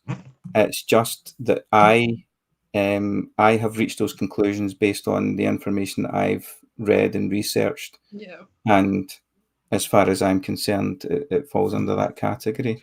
Well, that's the thing. It would be very easy for me to agree with you and say, well, Drew's researched it, so I'll 100% say I agree with Drew. You shouldn't. I shouldn't do that because I have to come to my own conclusions of that. Yeah. And what actually I really like is that where you're sitting right now, Alana, with don't know. I've looked at it, but that space that you're in of there's cult-like traits there. Absolutely, it would absolutely sound like it all fits. I 100% can sit here and say I'm an active, engaged Mormon. But our church is hella culty. Oh my goodness, there's a lot to unpack there. And I refuse to believe, what you're mentioning, if anybody were to counsel with their bishop about that or say it out loud at church. I don't believe there is one single member of the church who has not thought, are we a cult? Because we're so niche, we are so tiny, it's got to cross your mind. But if we just don't say it out loud, it will make it not true. It's okay to talk about what you're thinking, people. Okay. Drew, tell me then, and I'm really aware that we're keeping you here talking about all these fascinating things. I could just keep going all night, but I want to know more about what the hell happened. Ultimately, I guess to answer the question that a lot of members of the church would have, who look at someone who they will, and I'm actually paraphrasing, this is the kind of thing that is said, look, he was so strong in the church for all these years, I didn't ever think this would happen. I will openly admit that is something I've said, pretty much those words about Drew and my sister. I was shocked when they left the church, shocked, because they were so all in, so invested in everything, you know, and I honestly said I never thought I'd see the day where Drew Hunter and Tracy Hunter would leave the church. And that's I never thought that. I never thought I'd see the day as well. Right. But I do remember a couple of what for me, and seeing you, were kind of pivotal moments. Your family went through, I don't know, what are we going to go back? Maybe at least 10 years. Your family, I want to say, went through a period of sustained, just out and out, the worst possible things that could happen in your family. You guys had it coming from all angles. And I'm laughing as I say went through, because it seems to have just never let up since then. You guys have been through and are going through so much. And now I remember when I broke, it felt like I had snapped into a million pieces. And there is Drew giving the talk of a lifetime that I can honestly say is one of the things that at that time saved my life. I can honestly say it. Now, it wasn't so much to do with the doctrines of the church, but it was to do with having faith in what I was having faith in. And it was, being the person who's there for me at that time when I'm really struggling. I feel like I have a vested interest in your well-being. Therefore, you know, that's what we do. We look out for each other. And I remember sort of chuckling to you one day, as in fact, the first thing that happened was you keep a lid on pretty much everything. You're a listener. You observe what's happening, and you do that in meetings too. You observe what's happening, and then you think about it, consider it, and so your responses are always so well measured. And if we were ever talking about things, it would be how people are living their experiences. And one day, as I'm going into church, and I can't remember what it was specifically we were talking about, but you just suddenly said, "Do you know some people believe the Book of Mormon was an actual historical record? Can you believe that?" And I just remember thinking, Drew's in this space. This is great. And, you know, so the other thing that happened was it was just something similar, and it's, I'll probably come back to it, but just one of those moments of, I had asked, how can you be a history teacher and handle Sunday school? And you were like, well, here I am. And yeah, it was just becoming more and more apparent to me that things were really tough, and that not only you've got all of this going on in your family, but the place where you would have once went for comfort maybe wasn't having that effect. And people have all sorts of assumptions whenever someone leaves church about why that's the case.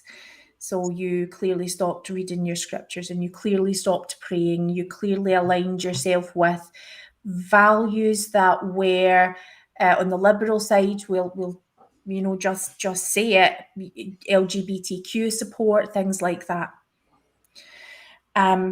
People have all of these assumptions. So I guess what I'm asking is, what was happening for you then? Well, to address the point you made about being a history teacher and being able to be a Sunday school teacher at the same time, those two do seem to be very opposite things. And they are, because we know that the history of the church is very, very far away from what should be objective reality in terms of having all the information. I'm a great believer as a historian that you have to have all of the information available to you so that you can reach conclusions and make decisions about whatever it is you're studying in the past. Otherwise, there is an agenda there. And whenever there's an agenda in history, that's when bad things happen to people. And so we need to prevent bad things from happening to people in society. And one of the ways we do that is we allow people to know all the bad things that happened, as well as all the lovely good things that happened. If we whitewash history, we never ever learn from it. And so this is what I always try to put across to people, whether it be in the classroom with the pupils or what I tried to do to a certain extent at church. And so I was finding myself in situations where I was being obedient, Tracy was being obedient, we were trying to be the best family we possibly could. But for some reason, the church that was meant to nurture us kept kicking us to the ground. And while we were on the ground, just getting a few boots into us. And I'm sorry, but that is not, I don't see that as the same as the story of Job. I personally don't think, based on what I was taught, that Christ's church should be the source of your trauma and be the source of your heartache. We were always taught that it's the place where you go for respite and rest. The church is the place of rest, the place that's your place of safety, whether that be physical or emotional or psychological safety. And it was not doing those things. We did not feel safe. Our children were being mistreated and did not feel safe. Now, I'm not saying that our children were going in to have interviews with leaders of the church and terrible things were being done to them. What I would say is that because leaders of the church were not qualified to say and do the things that they were doing, those things should not have happened. Hence the reason we have these campaigns that happen now, where we are trying to make it so that leaders in the church who are more directly responsible for youth or children have checks done and are able to have some sort of competency when it comes to handling situations that they can deal with, but allowing the parents to do the rest, because that's the parents' job. But as I say, we're finding ourselves in situations where, for us, it was things like when Logan came out to us, as I mentioned in the video. And Logan's your middle child, right? Logan's a middle child. And when he came out to us, we embraced him and we showed him how much we loved him immediately from the moment that he spoke to us. Is it okay? Forgive me, Drew. I just want to make sure that I'm getting this right, and I'm really sorry if this is crossing the line. But I feel it's important for us to be doing anyways as people. But can I just check what pronouns are we using for Logan? Would that be okay? Yeah, they. That's awesome. Thank you. And again, for us, it's a more recent thing because we're getting used to not calling Logan, but calling him M. But I still revert back to this. It's a whole journey for it's a whole journey for an entire family. Yeah, it takes practice. Yeah, it does. For our family at that time, that was not the case. It was still Logan, and we realised that he had experienced a lot of things with church leaders and growing up in the church that completely and utterly devastated him and made life so difficult for him growing up in ways that we actually can't fathom or understand, and we never will. But we are aware that that's how he felt. We are aware of the fact that he went through all of this now. There's also the situation with Ben, who you had on your show, who had served a mission. And all I'll say is, when he was on his mission, and when I say in the video that we felt as if he was being held against his will or our will while he was there going through a mental health crisis, that's exactly how it felt. We should have been consulted more closely. He was not being properly taken care of. I can say that without any fear of a mistake, that Ben and other missionaries on that mission at the time, and I know the culture on missions remains the same, that there are serious issues with regards to taking proper care of young people on missions. And so his experience was horrendous, him being somewhere else in the world and Tracy and I literally not able to do anything. So we've got all that going on as well. So in the midst of all of these things going on, I have those questions on the shelf that sometimes get taken off the shelf and I look at them. I am already drifting away.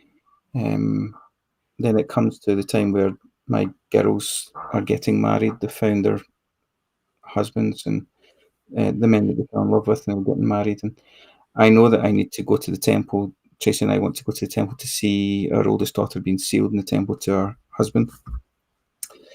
I had the single most horrendous experience with a church leader at that time and trying to get a temple recommend, where I was grilled to within an inch of my life, with questions being asked about my tithe payments, the suggestion being that I wasn't a full tithe payer, and judgments being made about my income.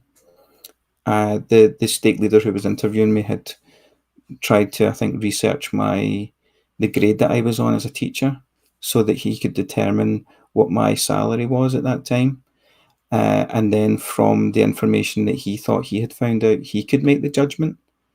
I suppose he thought that was a gift of discernment, and make a decision about whether or not I was a full tithe payer. Now, the psychology of all this, if you're not a member of the church, you could never understand this. The psychology that's at play here is extremely complex and powerful. I want to be in the temple to see my daughter being sealed to her husband more than anything. It's important to an LDS family for that to happen. And so I want that temple recommend. I need that temple recommend. And I felt as if in that meeting I just grovelled and grovelled for a piece of paper to allow me to get into the temple. And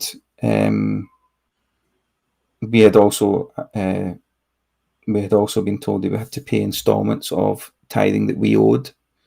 And so we ended up having to pay instalments of previous tithing that had to be owed as well. Can I let's just clarify a couple of things, because also I'm aware that there will be a lot of non-members listening too. How is that supposed to go? I assume that you've walked into that office a full tithe payer. Your declarations up until that point, you pay your tithing. You've had a temple recommend you're going to get it renewed for your child.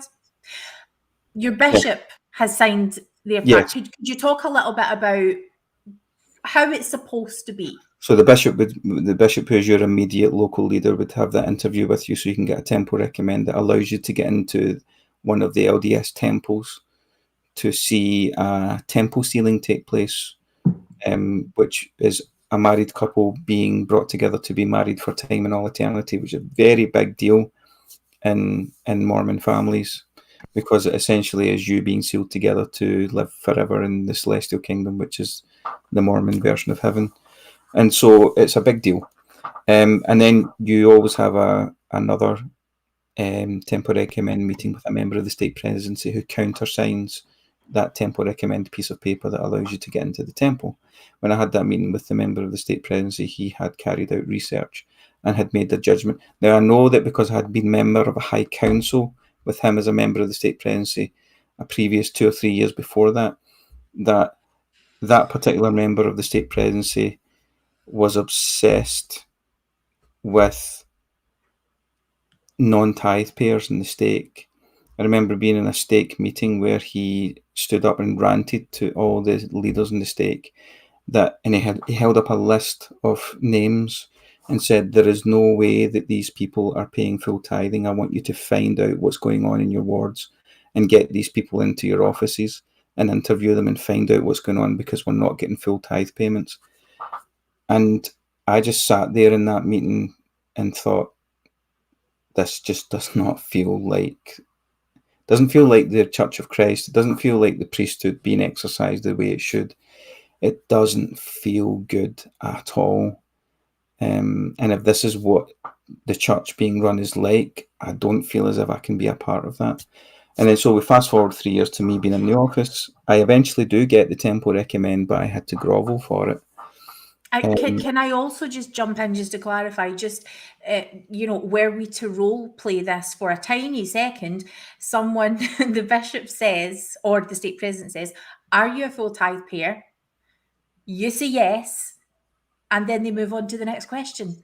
That's normally what's supposed to happen. But yeah, because there was all this doubt and there was all these questions being asked, and essentially members of the state presidency were trying to guess how much a member would be earning based on the job or career they had.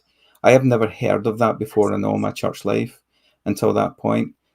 And I think that stems from the pressure that's put on them from their superiors, the people who are above them as well, because stats, numbers, and figures are important to the church. And that reflects on how well a leader is doing their job, or a stake, or a ward, or a branch is doing their job. So it's the reality was, my question was always, how can the person in front of you know whether or not you've been a full tithe payer and grill you in that manner if they do not know all of the commitments that you have personally within your family household income and what you are paying for, what your bills are, what your outgoings are, all those different things. They cannot possibly know what your circumstances are, because what they're supposed to do is they're supposed to interview you in a manner that they are placing that trust in you. I would wager the possibility that that person, if you to ever speak to them about it, which would never happen, they would wager that they still would stand by the fact that they didn't think I was a full tithe payer, and that they perhaps had gifted discernment because they were a state leader. So there's always a get out clause for people in these situations. That was what we call, and certainly when it comes to trauma, that was my critical event, because we went on holiday after that. The weekend we went to the temple, and I had the time to sit down and think about things. And I was in a very dark place during our holiday that week, the following week, and I was thinking things over so much, and it really completely rocked me to the core. I've never had an experience like it with a church leader. And another thing happened as well, which really sealed the deal for me. When we were going through all that with Logan, and the same with Ben on his mission, and I had all these personal things going on, I wasn't coming out to church very much, but I just decided to pop into a priesthood lesson. Yeah. And I went into the priesthood lesson. I wasn't attending sacrament or the other lesson. I just decided I'll go into the priesthood lesson. We sat down. There was a visitor from America there. I didn't know who he was at the time, but he just sat quietly as well. And the lesson was on something like the normal type of lesson, like the atonement or prophets or something like that. It's usually how you get through your trials in our ward. It's how to cope with trials. Like every yeah. And so Scott says, nice haircut, by the way, to you, Jane. So I remember we were in that lesson, and I thought, right, okay, I'll just sit here and take part. I'll just listen to the lesson. It started 10 minutes in. We'll have all these discussions about whatever it is about the atonement, and they were having a nice chat. A couple of scriptures are read, a couple of people answered questions. Then one of the high up leaders in the ward introduced the issue of homosexuality into the lesson, just injected it into the lesson from nowhere.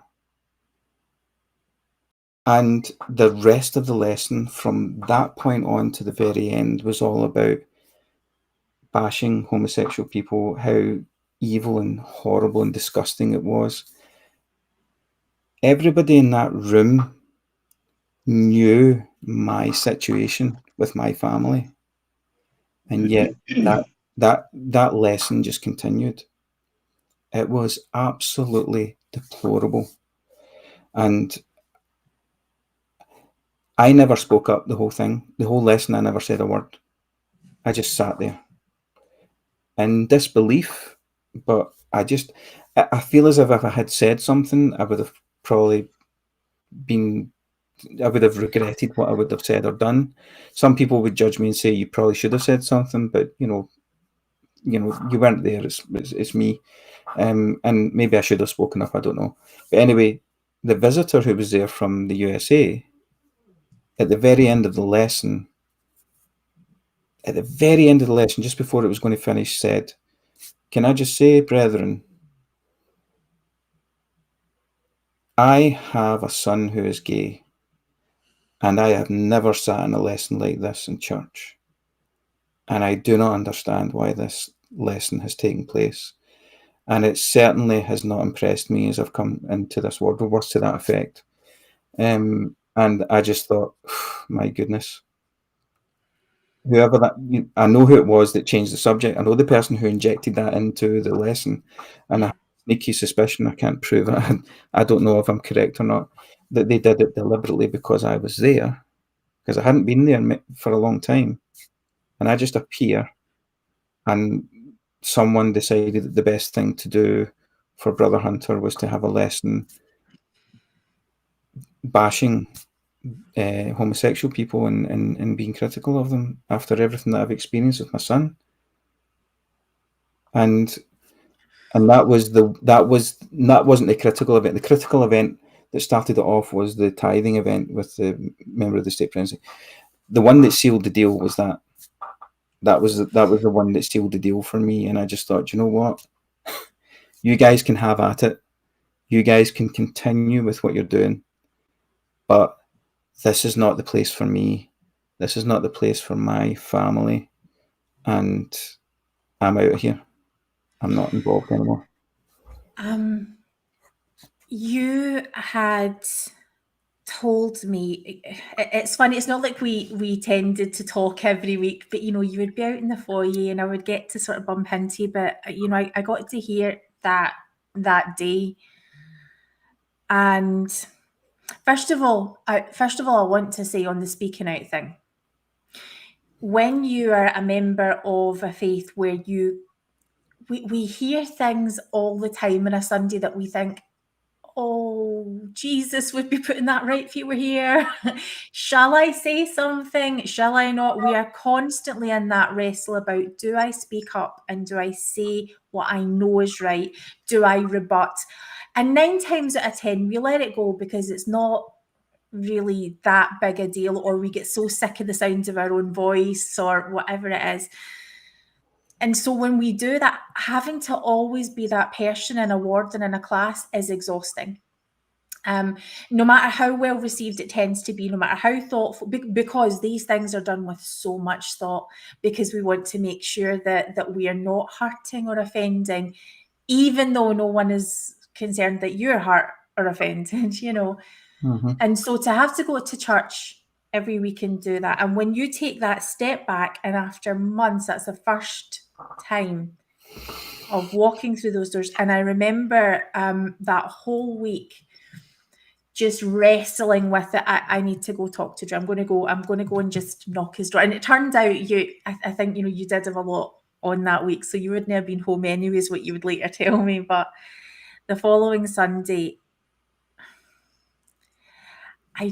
what I had really wanted to say the whole week, what I'd been storing up, was I was gutted that nobody said anything.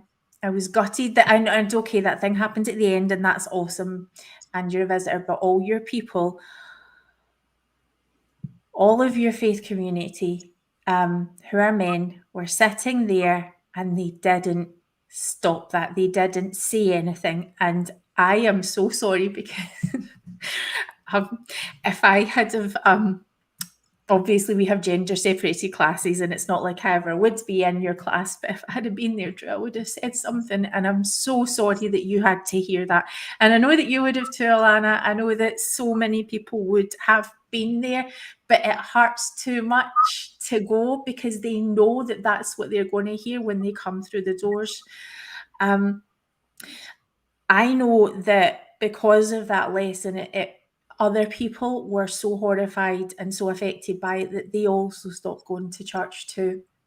And so it's not even necessarily about people who don't speak out, because I think the pain of when you expect to be in a safe place and ecclesiastical abuse and spiritual abuse is happening right before your eyes, it's unbelievable. It's bullying, and it's not acceptable, and I'm so sorry, Drew. No, thank you. Thank you. So that was when you stopped coming to church. Tell me where you're at now. Are you happy? Yeah, well, very.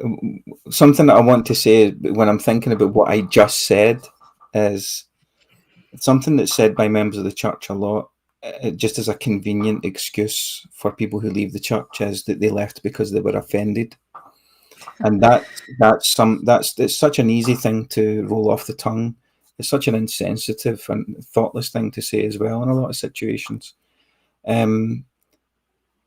Was I offended by that? Absolutely. There is this train of thought that exists now where you don't have to take offence. If you take offence, that's a personal decision. I'm sorry, but it's not as simple as that. It's not as clear cut as that. You can be offended very easily by someone, particularly if what they're saying or doing is harmful to you or another person, and whether they accept that as being harmful or not is it's not a question or an issue. The people can be offended by silly things. That's not a silly thing to be offended by.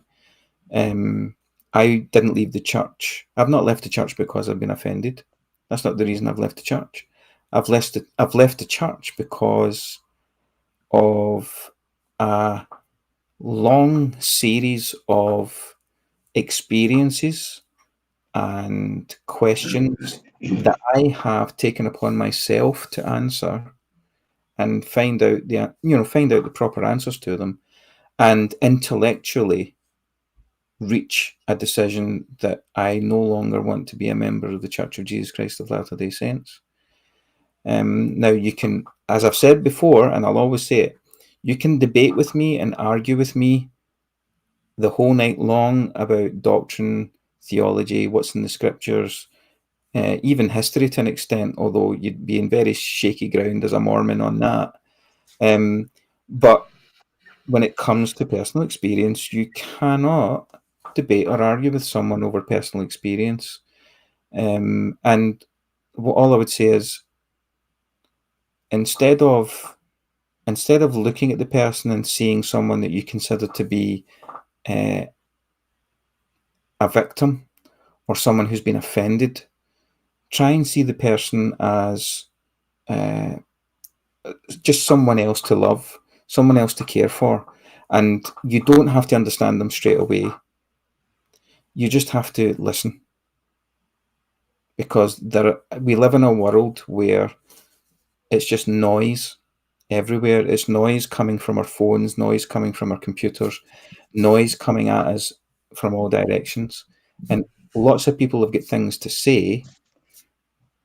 We just need to listen more. If the world would be a much lovelier place, it wouldn't be perfect, but it would tick along a lot more nicely if people could just stop, close their mouth, and just listen.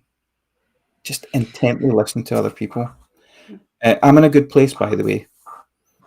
I just wanted to quickly say it's nothing extravagant. But no, it is. You go, you see it. It's no, extravagant. I was just thinking, like when Drew's saying that, about the many reasons why he's left, and I think as well, again, I like to say people will be thinking, but I know that a lot of people probably think that Drew just woke up one morning and thought, I'm not going back to church, and it was just as easy as that. And I think people within the church buildings need to realise that for a lot of people, they've been so into church. Now, for me, I've been in and out all my life, and it's still been a hard process for me, but, it was probably a little bit easier at times for me to just walk away because I've done it time and time again. But I think what they need to realise is that for Drew, I mean, how many years was this over, Drew, between your first thing and your shelf breakers? Between that first thing and the lesson, when they said those things in the lesson, we're talking probably about 3 or 4 years. Yeah. So, there's 3-4 years where all this is going on for Drew. He's still, kind of attending church, trying to figure things out. And that's the way it was for me. And I just think sometimes if people could see the pain that's caused by this, because Drew, I'm sure right now, although you're happy, there's still probably a lot of stuff, you mentioned about going for counselling, which I hear a lot on like Mormon Stories and things. do people truly believe that after being in a religion like that it's just as easy to just leave because you were offended or just leave because you want to sin? If only people could realise sometimes the pain and hurt and anger and everything that's caused by leaving the church. It's not just as black and white as, oh, they just left or they were offended. You know, because as I've said, for me, there's been so many emotions throughout my transition over the last, I mean, how many years? I mean, COVID till now, but prior to COVID, you know, it's probably been same Drew, maybe 4 or 5 years for me. Yeah. And it's not just been as easy as I just left because I wanted to drink alcohol or, you know, I wanted to do this or I wanted to do that. It's been a very painful journey. See, on that point, Alana, an interesting thing is, I've said to some people online, do you think I asked for this? Do you think I went out to look for this? Who in their right mind wants to put themselves through trauma? Yeah, exactly. Look at victims of abuse in other situations or circumstances. They don't ask for to be abused. They don't ask to have all of the effects of trauma to deal with. Yeah. I didn't ask for those things. Those things came my way as I was trying to be a good member of the church. Yeah. And they came the way of my children as well, who were also trying to be the best that they could in church. And you can only take so much. Yeah. And it's something that you don't look for. It's something that just happens and comes your way. See active members of the church who have not experienced all of these things and are still active. That's probably why you're still active. And maybe you would go through all those things and you could handle it and you could justify in your mind all of those things happening to your children. I cannot justify those things happening. Drew, what does it feel like for you if you had to walk into a church building right now, if you had to walk into a chapel, what physically and mentally would your reaction be? What would it have been at the height of you struggling? What was it like for you having to walk into church with all of that? It takes a lot. It actually felt like the last place on earth I wanted to be. And sometimes I would go just because I thought, because what you have is you've got all of this conditioning, this programmed conditioning that you have built up through your neural circuitry for all those 40 years previously, that all has to be unpacked and deprogrammed. And at that stage, I was at the early stages of that. And so I feel I have to be there, but I don't want to be there. So it's like a struggle. It's like pulling you and pulling you apart. You don't want to be there because the place is hurting you. It's damaging you. It doesn't make you feel good. But there is this logical side of your brain, or this irrational side of your brain. Sorry, I should say. These irrational beliefs that you have to be in this place because it's the church. If I was to go into a church building today, I don't think I would bother that much. To be honest. You're definitely you've if worked. if any, and I still consider a lot of the people up at the ward who I think are still active. I've got a lot of people who I consider good friends, who are active members of the church, and I'm at the stage where I would say I would be very direct with them. And I think they all know where I am at. I'm sure they all know where I'm at. I wouldn't be nasty because it's not within my nature to be that way. But I would be extremely direct and I would not take any nonsense from anyone. I am not a project. None of my family are projects. We are not a Relief Society assignment or a priesthood assignment anymore. We're not even members of the church anymore. So they should concentrate their efforts on the people that they've got there at the church and looking after them and being kind to each other instead of trying to increase the numbers at the end of every quarter or at the end of every year. They should just focus on looking after people and loving people in a genuine, unconditional manner. It's funny you say that. I remember a while back, missionaries years ago now asking me, is there anyone, we could teach? And I very honestly said to them, I think you need to fix the ward first and the people in that before you start bringing new people. And I didn't mean that in a bad way that anyone was majorly, but the way the ward was, I felt it wasn't a healthy place to bring new members into. I get that. I totally get that. Alana, what does it feel like for you walking into a church building? What are some of the physical sensations that you have? I still have a lot of anxiety around it. I hope that one day I won't have that. It wasn't so bad when I went to Amber's kids' sacrament presentation, because it was in a different stake, a different ward branch, that I had never been to. So I was kind of okay with that. But when it's anything, and it saddens me that I feel that way, because there's so many people there that I still love, but it's that anxiety of wondering, are people going to say this to me? Or, you know, are they going to mention, oh, when are you coming back to church? Which did happen to me. Not when, but, you know, I'd love to see you back at church. And that was at a funeral, you know, and I'm like, really? You know, so I do still get a lot of anxiety and things like that about church. It's not really somewhere that I feel that I need to be anymore. Obviously, I had to go for my chat with the stake president, and I was very anxious. You'll know that yourself. I was a bit, you know, I made sure I stayed till the end where I could just slip in when the meeting had kind of started, things like that. Yeah, it's not good for me to be going to a church building. You know, the anxiety I had even in the lead up to me leaving, and that was me trying to be an active member. It wasn't a good place for me. I feel so much healthier and happier not having that. And I think that's why it's quite interesting to hear from people who have had this kind of, let's call it what it is. This is ecclesiastical abuse that you've experienced. That when you are raised and you've spirituality had been it is a huge part of your life. You construct a life based on this. This is the language of heaven for you. This is how you're communicating with the divine and those parts of yourself that are reaching out to the divine. And you go to the place that is specifically prepared for you to do that. You're going to be attacked. And it's your trust is broken, your confidence is broken.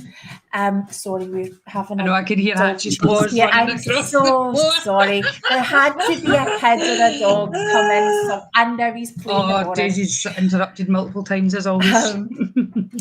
But yeah, you know, we end up having people. Hatchie is getting torn into the bottom tonight.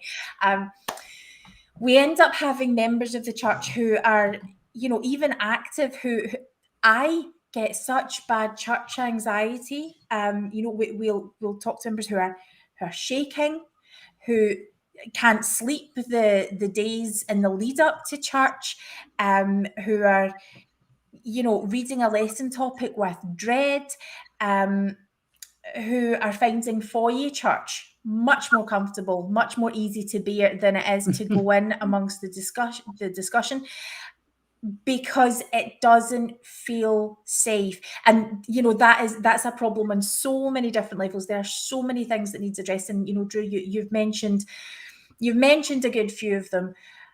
I am really excited to hear the next episode of your show. We're going to put a link again in the notes to make sure that you can see that. We're going to link to the, you know, some research on the bite model and those types of things. But I guess my final question for you is, couldn't you just have stayed where you were in that space for longer, just not engaging with church? Just what made you take the decision to eventually resign your membership just a few months ago? Yeah, this sounds like hyperbole, which I'm about to give. I'm going to give a comparison, and I don't mean to offend anyone when I give this comparison, but I will explain it. I don't. There is a man who was around at the time of the Nazis, and his name was August Landmesser. August Landmesser had the opportunity to become a member of the Nazi Party, and some of his family did. He didn't become a member of the Nazi Party because he was aware of some of the terrible things that they were doing, and he decided that instead of joining that party, he would speak out against them and not be associated with them in any way. There is also a good example of a man called Wilhelm Hosenfeld. And Wilhelm Hosenfeld was the person who served as a captain in the Wehrmacht, the German army. He was a Nazi. He was a member of the Nazi party. And he became more disenchanted and disenfranchised with the things that the Nazis were doing. He was appalled at the treatment of Jews and other groups of people. And he decided that he would want to do everything he could to have no association, even though he served as a soldier in the German army in Warsaw and Poland. The reason I mention those two, and by the way, I'm not trying to compare the Church of Jesus Christ of Latter-day Saints with the Nazi Party, although that's the comparison I'm using, because they're two very, very, very, very different organizations. But the point I'm trying to make is the comparison is, I do not want to be associated with an organization that conducts itself in a manner that, for example, just to use a couple, protects abusers over the abused in situations where children have been abused by church leaders who really shouldn't have been given the responsibility, where people who have been homosexual have been in a situation where they've had to go through conversion therapy or whatever else they are forced to do in order to be a part of this organization.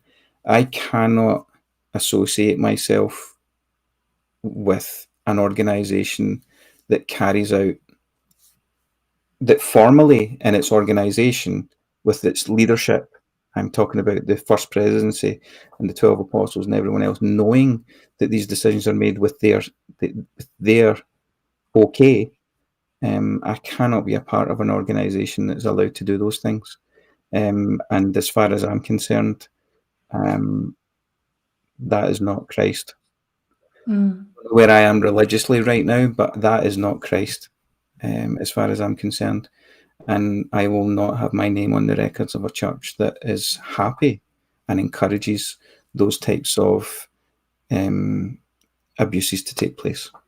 That's the reason. Now, I don't want to guilt trip anyone who is a member or who is struggling with their membership. That's a personal journey that everyone has to go through. I suppose I'm a history teacher.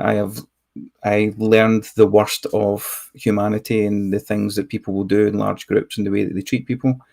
And for me, I do not want to have a part in that at all.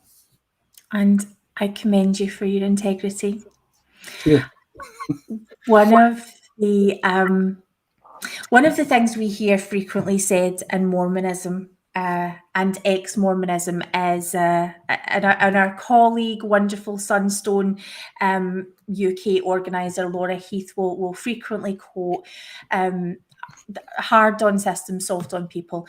And I agree. I hear where you guys are coming from. I quote that a lot myself. But again, nor am I making any comparisons with the church and the Nazi party.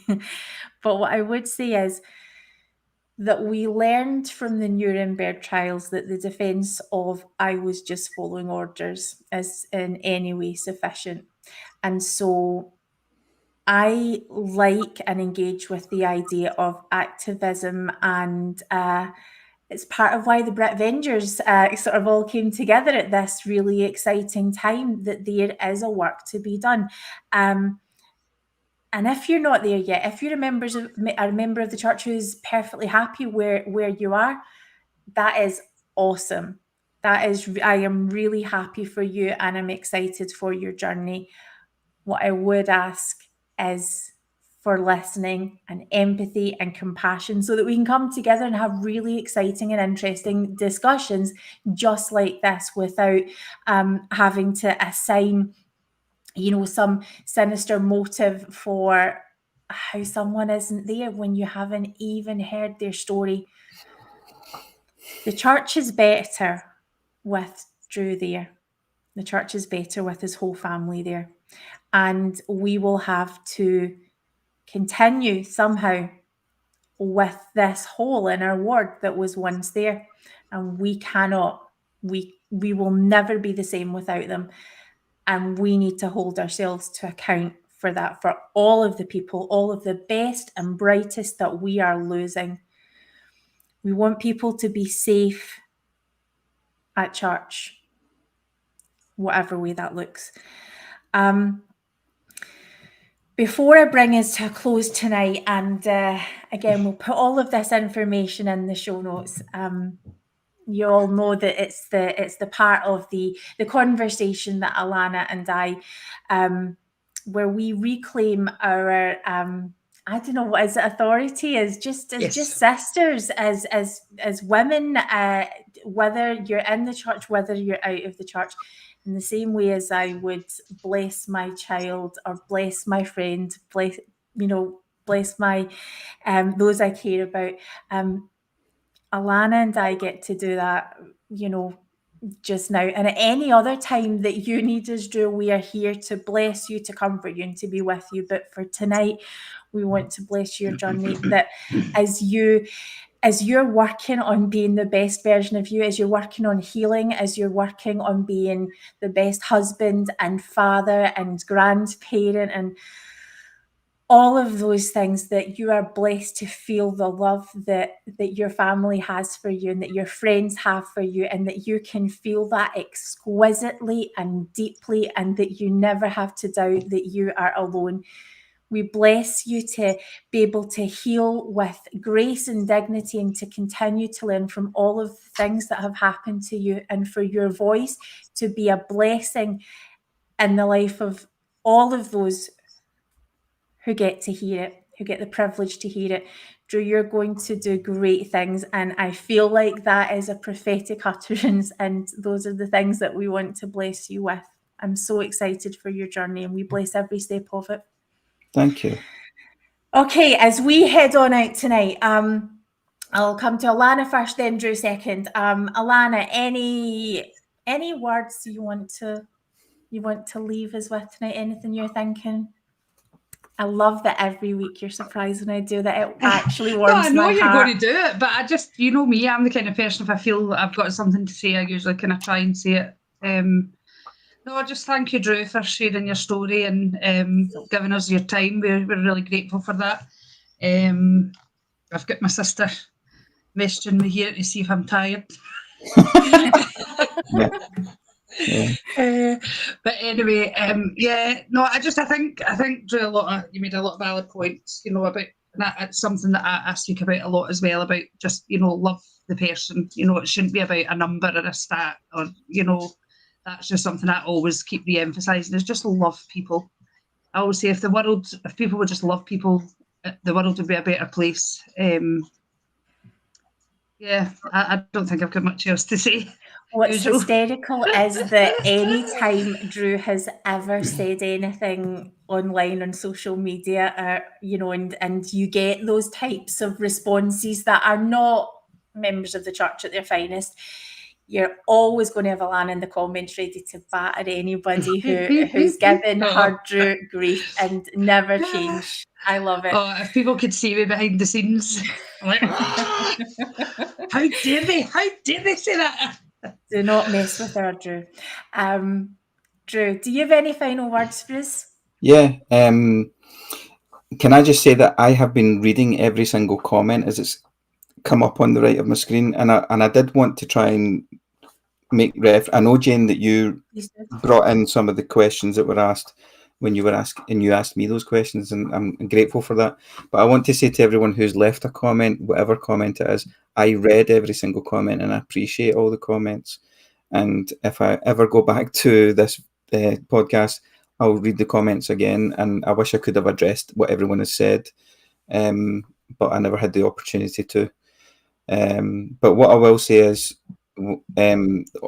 whenever I have conversations with people, mainly online on social media, on Facebook, I have always tried to get people to think about what they're saying and why they're saying it, and to listen and to ask questions, instead of just all of this ego and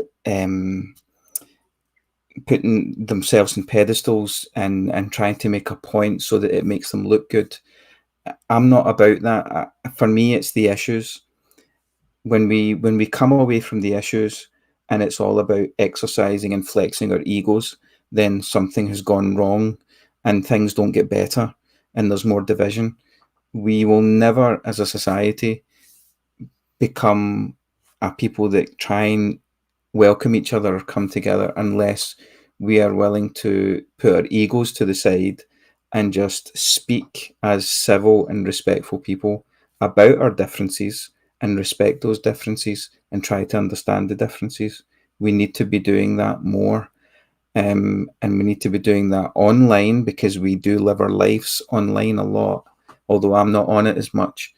But in our day-to-day lives and online, we need to just be nice, understanding people. We don't have to agree. We just have to be nice. That's all. If anyone does want to reach out to you after having heard tonight's conversation, are you happy for them to do that? And if so, how can people get in touch? Messenger. When I posted the video, my long video, quite a few people sent me messages. I think one of the people a few people certainly in the chat are people that reached out to me on Messenger. So you can send me something on Messenger, Drew Hunter. Just type it in, and the message will come through. Or you can email me at drewthepooh7@gmail.com. That's my email. I love that you've never changed that. That's keep it forever. Yeah. It's my hope that we are going to continue to hear Drew's thoughts, because really Drew is one of our most beloved, thoughtful, bright minds here in the Mormon spectrum. And I want to keep hearing more. There is so much that he hasn't even begun to talk about yet. So I hope that you find that this is an engaging space, one that you are stimulated by, but also I really want to recommend, if you haven't listened to Drew's work, it's only one episode is all you have to catch up on. It's going to be linked in the show notes. Go check it out because you're going to really, really love it. This is worth listening to, and let him know what you think. And Paul's just asking, when is your next one coming out, Drew? On your second episode? Well, I just finished writing it today, so then I need to record it, and so it will be, what day is this? Wednesday. Tuesday. Wednesday. Tuesday. I'm hoping that it will be by the end of the week, but it could be next week. Excellent. So thank you so much for your time. Thank you so much, audience. And thank you so much, our guest Daisy, who's in the background making sure that we're all behaving. If you have liked what we are doing, we would encourage and ask you to please like our YouTube page, subscribe to our YouTube page, come and say hi or like us on Facebook, all of the social media channels. We're pretty much everywhere. We're on Twitch tonight, we're on Twitter. So please do subscribe. If you would like to make a donation to help us do the work that we do, you can find a link again in the show notes. And again, we would just really ask that if you have any questions, anything that you'd like to follow up with Drew about, do check out his Facebook page.